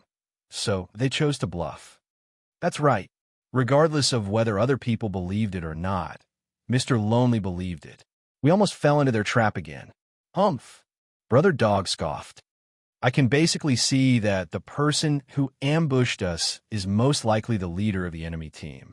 Be it in terms of ability or intelligence, she is the strongest. We were ambushed by her, so we did lose one person. But he suddenly changed the topic. That one-person gap no longer exists. We are now 2 against 2. Other than losing a bit of life points, we are not at too much of a disadvantage. Furthermore, the teammate who came to her aid might have been injured by 3 maple already, right? Based on his calculation, it appeared like they had the upper hand. Mr. Lonely added, "No wonder he is the leader." I almost lost my composure. It's fine. Brother Dog laughed. Listen to me, calm down. Both of us are fighting specialization players. Once we get close, the person with the marksmanship specialization is no match for us. What we need to do now is to keep the distance and see who can last the longest. Once the enemy loses their patience and attacks us first, that will be our chance. Leaving aside what kind of result primary school dogs' godlike analysis and tactical thinking had brought to them, let's take a look at the situation on Xiao Tan's side. Xiao Tan studied it for a long time in front of Tupari's eyes, but he still could not figure out what was going on. Uncle, I have observed it at many different points in time, but when Xiao Tan said that, he had already moved his eyes away from the giant eye. Ever since the goddess unleashed her divine punishment, her past has disappeared. I know that, Tupari's replied. Huh? Xiao Tan was startled when he heard that. If I could see that past directly, Tupari's continued, I would have found the goddess a long time ago. He had a point. If he could see that directly from the giant eye, why would he need help from others? Huh? Then what do you want me to see? Xiao Tan asked again. I want you to remember what you have just seen, and then, Tupari's replied. Then look at the eye of Amosos. Oh, I see. Looking for it by comparing the past and the present, Feng Bujio muttered as he listened. Xiao Tan did not understand again. Uncle, you should have seen the eye of Amosos many times, right? No, Tupari's replied. The 3 of us can only see the eye that we are protecting, but you don't have such restrictions. As long as you can withstand the interlaced mental impact, you can— Hey. Xiao Tan interrupted him and repeated the key words. Interlaced mental impact? It's the kind of pain that you experienced earlier, Tupari's replied. Don't worry, after contacting one eye, the impact of communicating with the second eye and first sight will be much smaller. The difficulty lies in the initial contact. If you're unlucky, you will have a mental breakdown or even die. Hey, Xiao Tan was shocked. You should have told me about this before I saw it. What an idiot. Would you have seen it if I told you? Feng Bujua laughed. Objectively speaking, Brother Ju thought that Tupari's approach was correct, but logically he was still on Xiao Tan's side. Young man, you're not an ordinary person. I believe you can do it. That's why I brought you back to the temple. Tupari's answer sounded reasonable, but if one thought about it, it was a hooligan's act of gambling with another person's life. Forget it. Xiao Tan was still in a good mood.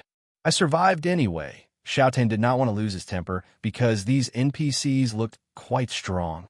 If they became enemies, it would not be good for him, and it would not be good for his teammates in the ruins either. Then, please come with me, Tupari's said. Amosos is already waiting for you at the door of another stone chamber.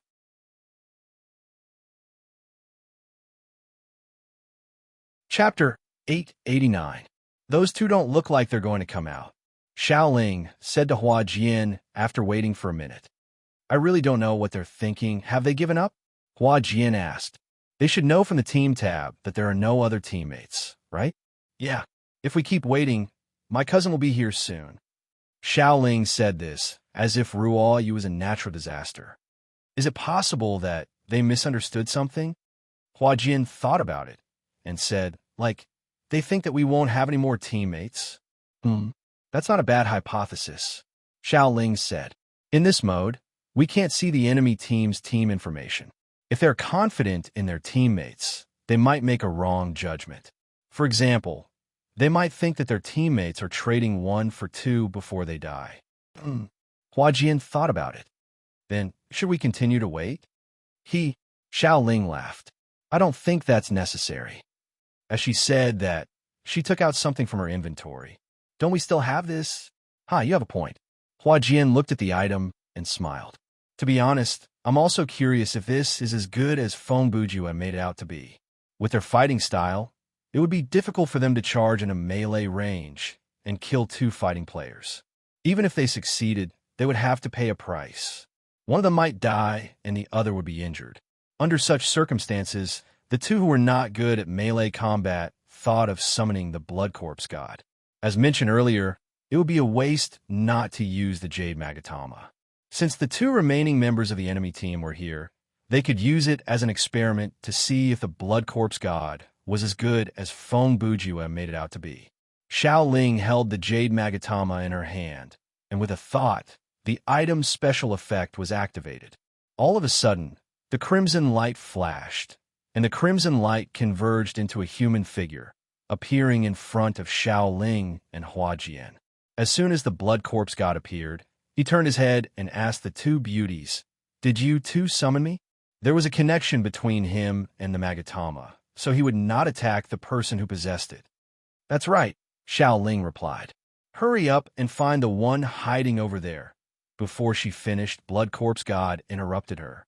Where's Feng Bujua? Xiaoling was also stunned. It was one thing for this summoned creature to ask questions as soon as it appeared, but now it actually interrupted the player's command and continued to ask questions. This was simply unheard of. He's not here. 2 seconds later, it was Hua Jian who probed the Blood Corpse god. Do you need something from him? Blood Corpse god groaned. Never mind. We'll talk about it next time. As he mumbled, he turned his head around. As if he could see through the wall, he looked directly at the spot where elementary school dog and When I Miss You Were the Loneliest. Those 2 are the prey, right? Yes. Xiaoling nodded. Perfect. Blood Corpse god cackled wickedly. He walked out from behind the ruins and sauntered toward them like he was taking a stroll in the park. Several seconds later, Mr. Loneliest noticed the approaching Blood Corpse god. Captain, I think there's something strange coming our way. That is a summoned creature, right? Mr. Go poked his head out to take a look. Humph. From the looks of it, it's at most a strengthened blood corpse. There's nothing to be afraid of. Then he took out his main weapon, a long axe, and held it in his hand. A monster of this level won't be able to force us out. I can kill it with one swing of the axe. You can try. These 3 words were like a sudden clap of thunder. Elementary school dog was so scared that he almost peed his pants. Who would have thought that Blood Corpse god, who was 100 meters away a second ago, would appear behind elementary school dog in the next second and calmly taunt him? Mr. Go roared in shock. He turned around and slashed fiercely. Duong. The sound of metal colliding rang out. Elementary school dog's hands were numb from the impact. Blood Corpse god, who was hit by the long axe, stood there motionless. However, the golden red light on his body flashed quickly when he was hit. A monster of this level. Blood Corpse god looked down at elementary school dog with a condescending gaze. He calmly said, "Doesn't seem to be worthy of your attention. How dare you?" At this moment, Mr. Go's heart was filled with anger. He angrily used his killer move, Wild Cyclone Slash. This move was an A-level skill. Naturally, it was powerful. As the axe moved, a strong wind blew. Faced with this kind of attack, Blood Corpse god wouldn't take it head-on. He was also smart. If it was a powerful move, he would dodge it. If it was an attack that wasn't a threat to him, he would block it. At the same time, he could show off. Looks like your arms are quite strong. You must taste good. After dodging the enemy's attack, Blood Corpse God appeared a few meters away and said a line that made people shudder. What kind of joke is this? Elementary school dog turned around with his axe. He was shocked. A mere summoned creature, whose speed is faster than mine. Little Brother Lonesome was speechless as he watched from the side. He didn't know if he should step forward to help, or if he could help at all. At this moment, there was another change. Whoosh! There was the sound of wings flapping. A huge shadow appeared in the air. In the air, a huge crow flew over. After circling in the air for a while, it suddenly turned into a black light and landed on the ground. It transformed into an old man in a black robe. You too. Marone Diomedes landed and looked at the two members of the Corn team. I'm sorry. Before he finished, he had already raised his hands. Two black balls of light flew out from his palms. F***CK. At this moment, Mr. Go and Mr. Lonely were screaming this word in their hearts. Their bodies also made the same horizontal rolling motion. Bang bang. Following two explosions, two huge pieces of the building were flattened by the two black balls of light. Although Elementary School Dog and Mr. Lonely weren't killed, they lost 15% of their life points from the impact. What's going on? Because they were attacked by us before, they're coming for revenge? Elementary School Dog thought that it was the guy who asked them for corn. That was actually the second brother, Amoso's, but the three Crow brothers all looked the same, so it was hard to tell them apart. So he thought to himself, of all times, they chose this moment. What 2-on-2? Mr. Lonely was screaming in his heart. Isn't it 4-on-2 now? And every one of them is stronger than me.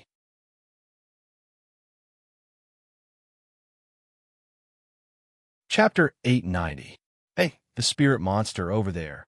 Before the dust settled, the bloody corpse god turned to Mirandius and said, I don't know what happened between you and these two, but he glanced at Xiao Go and Mr. Loneliest. They are now my prey. Mirandius heard this and looked at the bloody corpse god. He didn't realize it when he was in the sky, but now that he was closer, he realized something. What is it? Out of curiosity, Mirandius asked. Huh? The bloody corpse god laughed coldly. What do you think?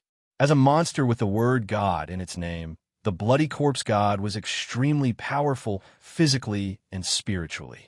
Even though he was now in a different world, he was still a very powerful creature. Therefore, he could tell that Mirandius was a spirit monster who had lived longer than him. However, Mirandius couldn't tell how powerful the bloody corpse god was. No matter what you are, Mirandius thought for a few seconds. If your goal is to kill the two of them, he paused and looked at the two players. I have no objections. I can even help you. No need. The bloody corpse god smiled. It will be over soon. Hearing the conversation between the two deities, Mr. Dog and Mr. Loneliest felt their blood run cold. Just as the thought of running away sprouted in their minds. Looks like I don't need to do anything. A cold voice suddenly appeared in the direction opposite Xiao Ling and Hua Jian. The two players from Team Corn turned around and saw a female assassin whose face had been blurred out. Ruo Yu's appearance directly overturned Mr. Dog's previous assumption. It looked like Lu Sanfeng had only killed one member of the enemy team. Tisk. This is bad. Mr. Dog froze on the spot and thought to himself. There are two enemies in front of us with their firepower, and behind us, there is a super strong summoned creature and an enemy team up to block us. Beside them, there's an NPC who wants to kill us. Captain, Mr. Loneliest shouted at Mr. Dog. Now that things have come to this, let's fight. Fight, Mr. Dog thought to himself. Is there a point? Isn't fighting just fighting when we know that we're going to be wiped out? Captain, don't hesitate anymore. Seeing that the dog didn't respond, Gudu immediately added, even if you lose, you should fight to the end. With that, Dugu no longer waited for the captain's orders. He took out his weapon and charged towards the blood corpse god. At this moment, something suddenly flashed through the elementary school dog's mind. It was as if he saw something in solitude that he did not have, or rather something that he once had but had now discarded. 7 years ago, hadn't that teenager, who had just entered the pro scene, been the same? Elementary school dog still remembered that he was not afraid of any opponent at that time. Even if his opponent was a world champion, he did not think that he had no chance of winning. Even if he was beaten black and blue, he would not be discouraged. But as time passed, and he grew older, the frustration of not being able to enter the front lines, the pressure from real life, and the face of being a senior caused the high-spirited youth to disappear. Replacing him was a pretentious youth who pretended to be indifferent. When he had an advantage, he would only use the safe method to protect it. He would never take any risks. But when faced with adversity, he would easily choose to give up and pretend that he did not care much after losing. He hid behind the self-mocking and sarcastic ID elementary school dog, but in reality, he was just a man who could not afford to be hurt. His superiority and confidence when facing the weak, his nervousness and cowardice when facing the strong, all of this originated from his competitive nature, even if he was to lose. He did not have the courage to advance, nor did he have the resolve to retreat. Waiting was the choice that he would make in most situations. Therefore, he stopped at the threshold of being a celebrity player, unable to take that step. But at this moment, in this desperate situation, he suddenly understood, even if there is no meaning, so what? Perhaps this dying resistance would not be able to change the final result, but even if they were defeated, there was a difference between fighting to the very end and giving up early and pretending to be defeated. Facing a loser who fought to the end, respectable opponents would respect him, and laughable opponents would laugh at him. When elementary school dog looked at Mr. Solitude's reaction as a bystander, he finally understood this point. He also finally understood what he had lost was his stubborn, stupid, and unyielding fighting spirit. Okay, let's fight them. A few seconds later, Mr. Dog's expression changed. His eyes burned with an unprecedented fighting spirit. Killing one is not a loss, but killing two is a gain. As he spoke, he moved, and the shadow of his axe went straight for Royu, who was more than 10 meters away. Not bad, not bad. When Mr. Solitude and elementary school dog launched their attacks, Bloody Corpse God and Ruoyu used different tones to make the same comment. The two members of Team Korn did give it their all, but unfortunately, at the same time, in the stone chamber where the eye of Amosos was. Ah, I found it. Shouten stared at the eyeball for a while before shouting. She is locked in the statue of King Safnos. What? Tupariz and his brother Amosos both exclaimed in shock. Where? Amosos asked which statue. The giant statue that sits at the center of the White Kingdom's ruins. The one that is heavily tilted, Shouten said. How is that possible? Tupariz asked. We have searched the ruins countless times, but we could not sense any trace of the goddess power. We even moved some stones from the temple there and used the murals to tell the mortals what we were doing. But even after all the survivors of the White Kingdom died, no one was able to. It's probably because of the curse. This time, it was Shouten who interrupted them. He could tell that these old men did not know about the curse in the introduction of the script. So he continued. Before King Safnos died, he placed a curse on the goddess, imprisoning her in a place where you will never find her, and she will not be able to escape on her own. So, suddenly, the system's voice rang in Shouten's ears. All main quests have been completed. You have completed the scenario. Automatic teleportation in 180 seconds. The continuous notifications caused Shouten's brain to short-circuit. 5 seconds later, he realized the situation was that before he finished the side quest, his teammates had already killed all 4 members of the enemy team. Let's not waste time. Brother, you should go and rescue the master now. Tupariz did not press Shouten because of his pause and turned to Amosos. Amosos also nodded in agreement and hurried out. Shouten did not stop them. He knew, as fast as they moved, the chance of them successfully rescuing the goddess and completing the side quest within 3 minutes was very low. He would not be able to finish this side quest in time. Therefore, he decided to relax and turned his attention to his teammates through the eye of Amosos. TSK. He disappeared. The god of Blood Corpse was about to tear Mr. Loneliest's body apart when the latter dissolved into white light and disappeared. On the other side, When Ruo Yu put her sword away, the body of the elementary school dog had also dissolved into light. Bujua didn't tell you. She looked at the god of blood corpse and said, "Players like us appear in the multiverse in the form of projections, so you won't be able to consume them." The god of blood corpse said telepathically, "Is that so?" He instantly felt like he had been tricked. This be asterisk starred. If that's the case, doesn't that mean I'll always be, that won't happen? Roy knew what he was going to say, so she cut him off. Other than the players, in the many universes, there are many other creatures that might become our enemies. When that happens, it depends on whether you have the ability to consume them all. Humph. I hope you're telling the truth. The god of blood corpse scoffed. Or else, I'll definitely go after that kid, Feng Bujua. Huh, he's going to go after me. Brother Jew, who was watching from the side, laughed. If not for me coming up with a win-win deal, you would have been made into a meat sandwich by a galactic hero already, wouldn't you? For some reason, the god of blood corpse shrunk his neck back.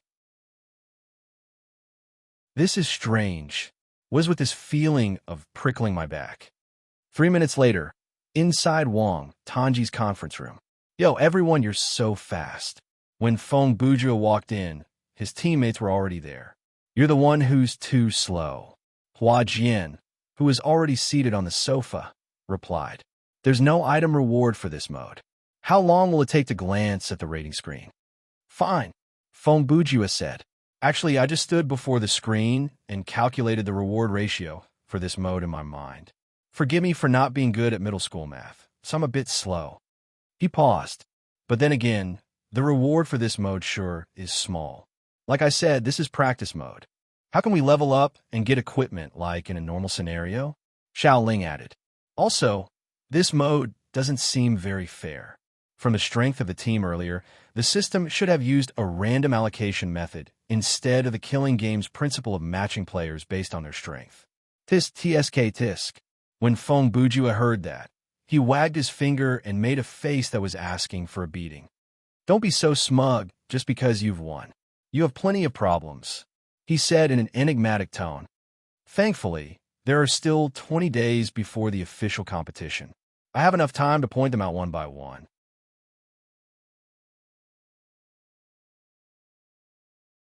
Chapter 891. Night, Police Station, Detention Room. A sergeant in his 30s pushed open the door and brought in a young man in handcuffs in his 20s. The sergeant's surname was Li, and he had recently been transferred to this branch. He was quite a smart and capable person and was regarded by the leader as a very promising type. The aura he exuded was indeed different from that of ordinary police officers. Sit down. Sergeant Li pointed to a stool in the middle of the room with a solemn expression and tone and motion for the target next to him to sit down. The young man heard this and walked over silently and sat down on the chair unhurriedly. After he sat down, Sergeant Li stood still and stared at him for a few seconds. Then he walked forward, put a stack of documents on the table, and sat across from him. 2 seconds later, Sergeant Li took out a pack of cigarettes from his pocket, patted the pack, and handed one to the young man. You new here, right? The young man did not reach out to take the cigarette, but asked a question instead. Sergeant Li sneered and put away the cigarette. Who the F***ck are you? Since when do you have the right to ask me questions? Due to the need of work, swearing was one of the basic skills of a basic police officer. Language habits varied from place to place, but most of the time, it was used as a modal particle. Of course, in a more formal and recorded transcript, this situation would not occur. Right now, there were only cameras in the room and no recording equipment. That was why Sergeant Li used the 3-syllable sentence to deter the young man who was staring at him with dead fish eyes. It's okay if you don't answer. The young man was not frightened by the other party's imposing manner at all. He still had a lazy look on his face. Actually, the answer is obvious. He paused for half a second and continued. As far as I know, the Public Security Department usually transfers some basic officers and police officers every few years. Generally, it's not very far away. It's nothing more than transferring from Sub-Bureau A to Sub-Bureau B or from Sub-Bureau A to Sub-Bureau B. It's mainly to avoid the phenomenon of ganging up in certain places. His gaze quickly moved to the left side of the young man's chest. I basically remember the police numbers of the police officers in this area. Every time I see a patrolling police officer on the street, I pay attention to it. And your number? It's very unfamiliar. It should have been transferred from somewhere else recently. What do you mean? What do you want? Sheriff Lee's expression changed slightly, and his voice gradually became louder. Nothing. I don't want to do anything, the young man replied. My brain is more relaxed during morning exercises, so it's inevitable that I look around. When I look around, I see a lot of information, so I inadvertently remember some of it. He shrugged. If you don't believe me, I can tell you the menu of the Shassian snack shop 2 streets away. Humph! Sheriff Lee sneered. You brat. Don't try to play tricks with me. You think you're smart, don't you? Huh? Pa! At this point, he suddenly slammed the table. You're that smart? How did you get caught? Officer. In the face of the other party's furious glare, the young man remained calm.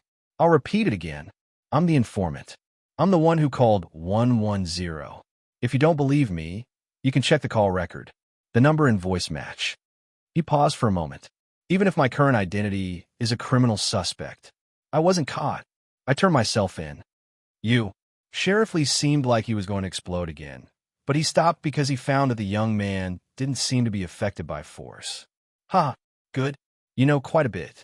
He put away his fierceness and changed into a more experienced attitude. I think you're a habitual offender, right? So far, I don't have a criminal record, the young man replied. Well, then I'll add another one to your record today. Sheriff Lee raised the document in front of him and slammed it down. He took out a pen from his chest pocket and asked in a formulaic tone, name, Fong Bujua, gender, it's up to you. Sheriff Lee looked up and glared at his brother Ju. After writing a few words angrily, he asked again, age. My citizen ID card was in the wallet that you confiscated just now. Fong Bujua answered without answering the question. Sheriff Lee let out a long breath and picked up the walkie-talkie. Little Dong, is there a wallet in the target's belongings? 5 minutes later, Sheriff Lee looked at Brother Ju's citizen ID card and copied down a set of basic information. Then, he began to ask about the case. Tell me, what's your relationship with the victim? Are you sure he's not the victim? I think he might have died on the way to the hospital. Answer my question. Sheriff Lee immediately shouted and slammed the table a few times.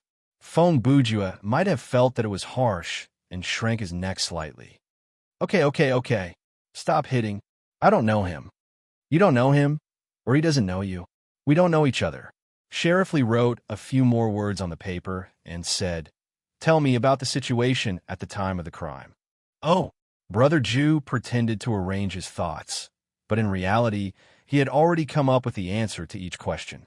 At the time, I was taking a stroll on the street and happened to pass by DF Road Exon Junction. You were walking around that area at 11:30 at night? Sheriff Lee only heard a few words and felt that something was wrong. Yes. Fong Bujua tilted his head and answered confidently. If you don't believe me, you can check the road surveillance and see if I was walking. Based on what you said, Sheriff Lee also tilted his head. I think those thieves and perverts who came out at night, looking for a chance to commit crimes but couldn't find a suitable target, were also walking on the street, right? Fong Bujua spread his hands. Our law is about the presumption of innocence, you know. Humph. Sheriff Lee sneered. I'm not in court, and I'm not debating with you. I'm not debating with you. Fong Bujua said. I'm just stating a fact. Even if I'm a pervert or a thief, as long as you don't have evidence to prove that I've committed a crime, or that I haven't committed a crime, I'm just taking a walk. Then how did you end up in the closed flower and burr market? Sheriff Lee suppressed his anger and asked fiercely, How did you end up with a half-dead victim? That's a long story. Fong Bujua leaned back in his chair and stretched his back. It started from when I saw the ghost and read.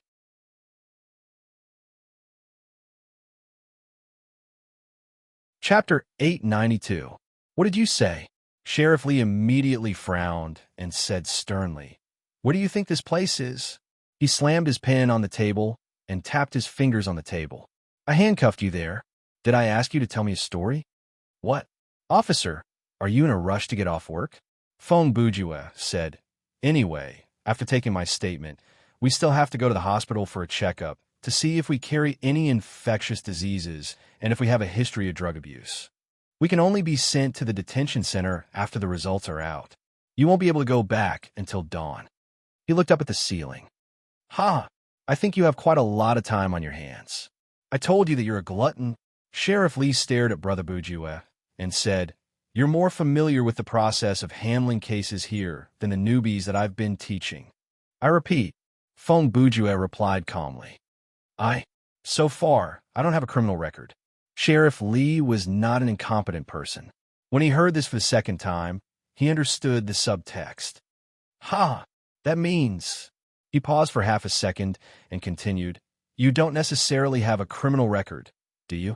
He sneered and said, Also, just because you don't have a criminal record doesn't mean that you haven't been to the police station, right? He looked around subconsciously. I was wondering, you asked me if I was a newbie the moment you opened your mouth. So you didn't look at the police number, but at my face? That's not it. Fong Bujue shook his head. The personnel changes in your department are quite frequent, and I haven't been invited here for a while. I don't recognize every face. For example, the gatekeeper, Old Zhang, recently changed the appearance of his new apprentice. Bang! Sheriff Lee slammed the table and stood up. He grabbed Fong Bujue's collar and said, I advise you to understand the current situation. I am well aware of the present situation.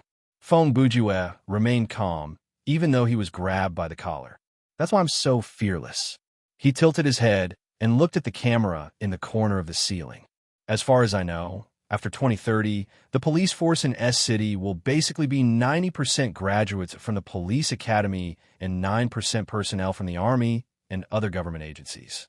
The number of specially recruited members from society was less than 1%. Compared to the past, when the personnel structure was more complicated, the overall quality of the police force had improved a lot. In terms of discipline and regulation, it was very reassuring. As for the phenomenon of casually beating and scolding criminals at the end of the last century, and even the phenomenon of torture in order to make a confession in order to complete a task, it sounds like a fantasy story now. When Brother Juice said this, Sheriff Lee had already let go of his hand, but he still looked at him angrily. Fong Bujue laughed. I know. It's getting more and more difficult for you to enforce the law now. Even if you really meet a rogue, you can't do anything. Even a trivial case needs evidence. Otherwise, you will have to follow the principle of presumption of innocence and let the person go. He shrugged. Indeed, some scum of society are just asking for a beating. The court system has its pros and cons, but it's not a good topic to discuss further. Let's face reality and sit down and talk calmly. When Brother Jew was talking, Sheriff Lee kept looking at his eyes, but he could not detect the slightest trace of fear in them. Sheriff Lee understood. Even if he was a habitual criminal who often came to the police station under the surface of arrogance, he was still weak in his heart. And Brother Jew's eyes at this moment generally represented two situations. First, he really did not commit a crime. Second, he definitely did not think that he would be punished by the law. The first situation indicated that Fong Bujue was innocent. The second situation indicated that he had a certain background. Of course, there was another possibility. This person was a lunatic who had lost his mind. Phew! Sheriff Lee sat down again and lit a cigarette for himself. After he exhaled, he said, Go ahead, I'll listen to your story. He did not pick up the pen, but the cigarette. Obviously, when the word female ghost came out, there was no need for him to write anything down. But since the person involved insisted on telling a story based on supernatural theories, there was no harm in listening. Officer, how should I address you? Fong Bujue saw Sheriff Lee sit down and asked with a smile. My surname is Lee, Sheriff Lee replied. Officer Lee, Fong Bujue took the opportunity to ask, Do you believe that there are ghosts in this world? I believe in what I see with my own eyes. Sheriff Lee's answer was shrewd. Okay. Fong Bujue smiled faintly. Actually, most of the ghosts that wander the human world are not that scary. Ordinary people can't see them, and they can't do anything to our world. Most of them can't even maintain their own existence. During the day, they're in a formless and unconscious state. The time they can transform into a corporeal ghost is usually from midnight to 3 in the morning. And even during this period of time, their spirits are bound to a certain area. For example, the graveyard where they died, the place where they lost their life, or the places they frequented when they were alive. In short, ghosts can't run around the world and harm people. You're indeed a novelist. Your story is quite convincing, Sheriff Lee replied noncommittally. When he was filling in the information, he already knew Brother Bujua's occupation, so he gave such an answer. Feng Bujua ignored Sheriff Lee's sarcasm and continued. The one I met today was different from ordinary ghosts. Huh? Is that so? Sheriff Lee took another puff of his cigarette. You can see that. Feng Bujua's attitude was still very calm. He continued, those ghosts that stay in the human world and can't leave usually have unfulfilled wishes. Unfulfilled wishes can be divided into two situations. One is that they still have some attachment to someone or something in their life, and the other is that there is hatred or resentment that hasn't disappeared. He paused for a second and said, there are many reasons for resentment, such as the person who killed the ghost didn't get the punishment he deserved, or the person who bullied the ghost didn't get any retribution, and so on. I'm sure you've read horror novels or movies, but I won't give you the specific plot. I've read a lot of mystery novels. Why don't you talk about the case? Sheriff Lee replied. Feng Bujua still ignored his interference and said, the probability of a woman turning into a ghost is higher than a man. Because they are more emotional, it is difficult for them to let go of many things. His tone changed slightly. If there was a woman who died an unnatural death at the time of the Yin, and she was wearing a red dress that could easily stir up resentment, then what would she become? You should be able to guess without me telling you. Fufu. Sheriff Lee blew out a puff of smoke. Is that what you met today? To be exact, I met her yesterday. Feng Bujue corrected him. It's already past midnight. Go on. Sheriff Lee flicked the ash on the ground a few times. According to the Tibetan Sutra of Overcoming Death, a person's soul will return to visit on the 7th day after death. Feng Bujue continued. That night, whether it is a malicious spirit or a wandering ghost, they will all have a certain amount of power. Wait, why is that? Maybe it was the effect of the nicotine, but Sheriff Lee seemed to be gradually attracted by Brother Bujua's topic and became interested. Because many people believe in the 7th day, especially us Chinese. Whether they admit it or not, most people have a faint fantasy about these superstitious things in their hearts. Feng Bujue replied, you have to know, the act of believing is a kind of power in itself. The true form of many urban legends was just a bunch of monsters with average magical power. But when the story is spread and more people believe it, they become more and more powerful. This is the so-called power of faith. In theory, God is the ultimate embodiment of this power. Enough. Sheriff Lee interrupted him. Don't mislead the public with your lies. There is no public here, only you, Feng Bujue said. If you think I'm talking nonsense, just pretend that I'm talking nonsense.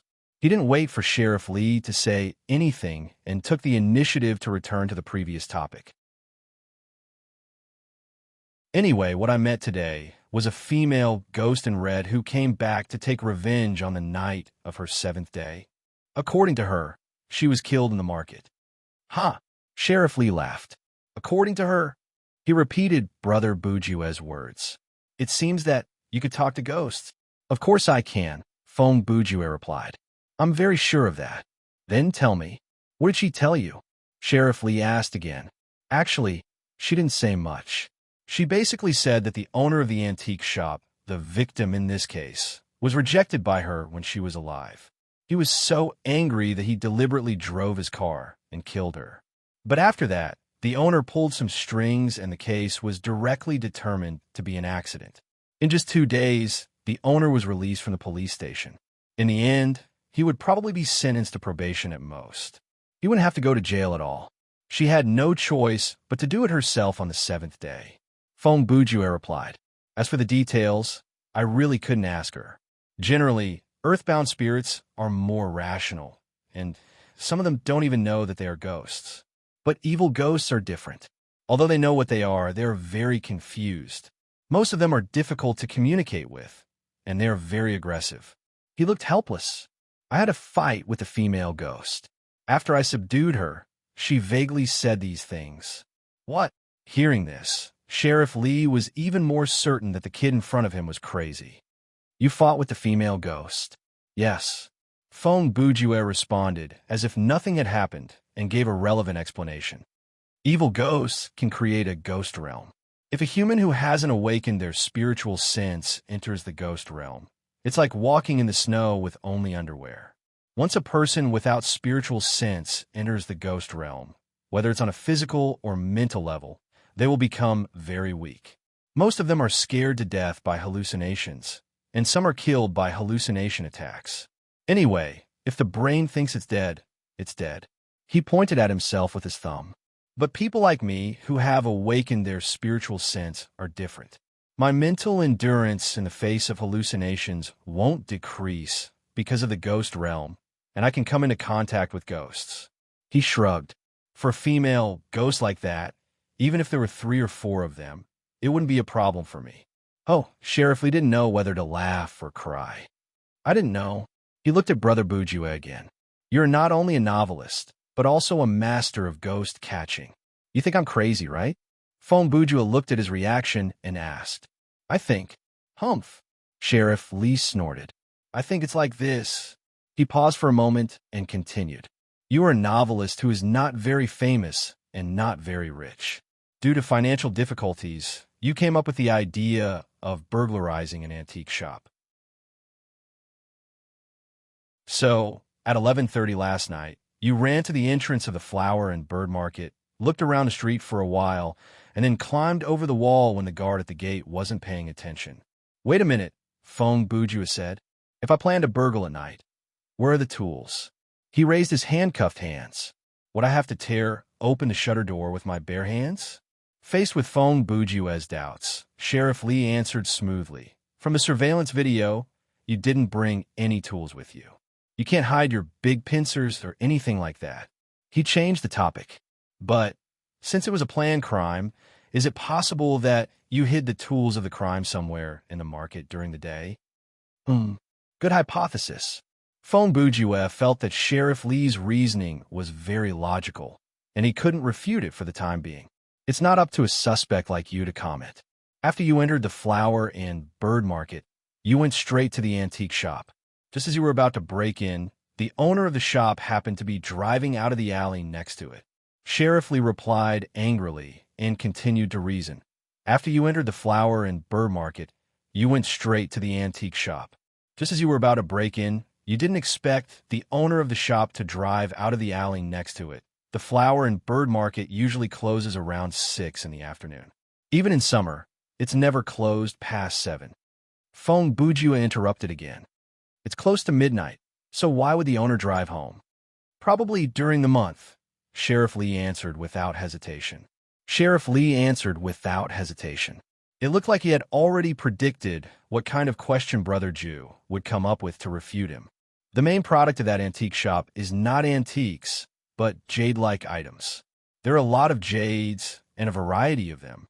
Compared to large antiques, it's naturally easier to get lost or stolen. So it's not surprising that it's checked 2 or 3 times a month, and it must be done carefully, which takes a long time. Brother Jew suddenly found that it was hard to find any loopholes in Sheriff Lee's reasoning. You're a professional after all. You can explain everything logically. You were caught red-handed by the owner, and in a panic, you beat him half to death with the tools. Sheriff Lee continued, but after you regained your rationality, you regretted it. Murder has to be paid with a life. Murder under the circumstances of an attempted crime is even more serious. You're a smart person. After weighing the pros and cons, you decided to call the police and an ambulance. Since he's still breathing and surrendered, perhaps there's still hope for both you and him. Assuming that you're right, Feng Bujua listened to Sheriff Lee's reasoning and was silent for a moment before asking, "Then why did I tell you those ghost stories?" "Yes. Fufu." Sheriff Lee took another puff. "This, from a logical perspective, it's hard to find an answer. The only thing I can think of is, perhaps you suffer from schizophrenia or some other mental illness. After being stimulated, your second personality appeared, and this personality firmly believed in the ghost theory that he spoke of." "Ha! That seems to make sense." Feng Bujua laughed easily. "I've seen some examples of mental illness in the writer industry, so I can't rule out this possibility." At this point, Sheriff Lee cleared his throat. "Okay, back to the topic." He threw the cigarette but to the ground and stamped it out. "If you're really a smart person, I'll give you two choices." He raised his index finger. "First, let your other personality come out and confess the problem honestly. If the victim doesn't die, considering the circumstances of his surrender, as long as you hire a good lawyer to defend him, the sentence won't be too heavy. Even if he dies, you can use manslaughter as a defense." He raised his middle finger again. "Second, regardless of whether you're crazy or not, you can act as if you're crazy. As long as the result of the psychological assessment shows that you're sick, you won't go to jail. At least, you won't go to jail with normal people." Feng Bujua nodded. "Not bad." He raised his head to look at Sheriff Lee. "Li Ziyuan, you're not bad." When he said that, Li Ziyuan's expression changed. "How do you know my name?" He clearly remembered that he only said that his surname was Li, but he didn't say his full name. "You're a talent. You had the opportunity to become a good police officer," Feng Bujua said as he took off the handcuffs on his hands. Li Ziyuan was shocked to find that the handcuffs on Feng Bujua's hands had become rusty and looked like scrap iron. "Unfortunately," Brother Ju said and stood up. "You've taken a wrong step. What do you want?" Li Ziyuan also stood up from the chair. Although he didn't have a gun on him, he was confident that he could beat an average person in hand-to-hand combat. Brother Ju ignored his question and continued where he left off. "And this step will directly end your life," you said. At this moment, Li Ziyuan's pupils contracted and his whole body turned cold. "What? Do you believe that there are ghosts in this world? You won't be able to go back until dawn." "I know the situation very well." "You can still talk to ghosts?" "Of course, I'm very sure of that. Generally, earthbound spirits are more rational. Some of them don't even know that they are ghosts." "You seem to have forgotten about that woman's case." Feng Bujua slowly paced around the man. The laziness and casualness in his expression had turned into calmness and sternness. "But subconsciously, you're still on the side of the shop owner. Who are you?" Li Ziyuan subconsciously retreated to the wall. "What are you talking about?" "I'm Feng Bujua. Didn't you ask?" Feng Bujua replied. "And what I'm talking about is naturally the last case you handled before you died. That you're tuning in to the Warrior Lore YouTube channel. Don't forget to subscribe and join us on this journey to catch the most captivating stories."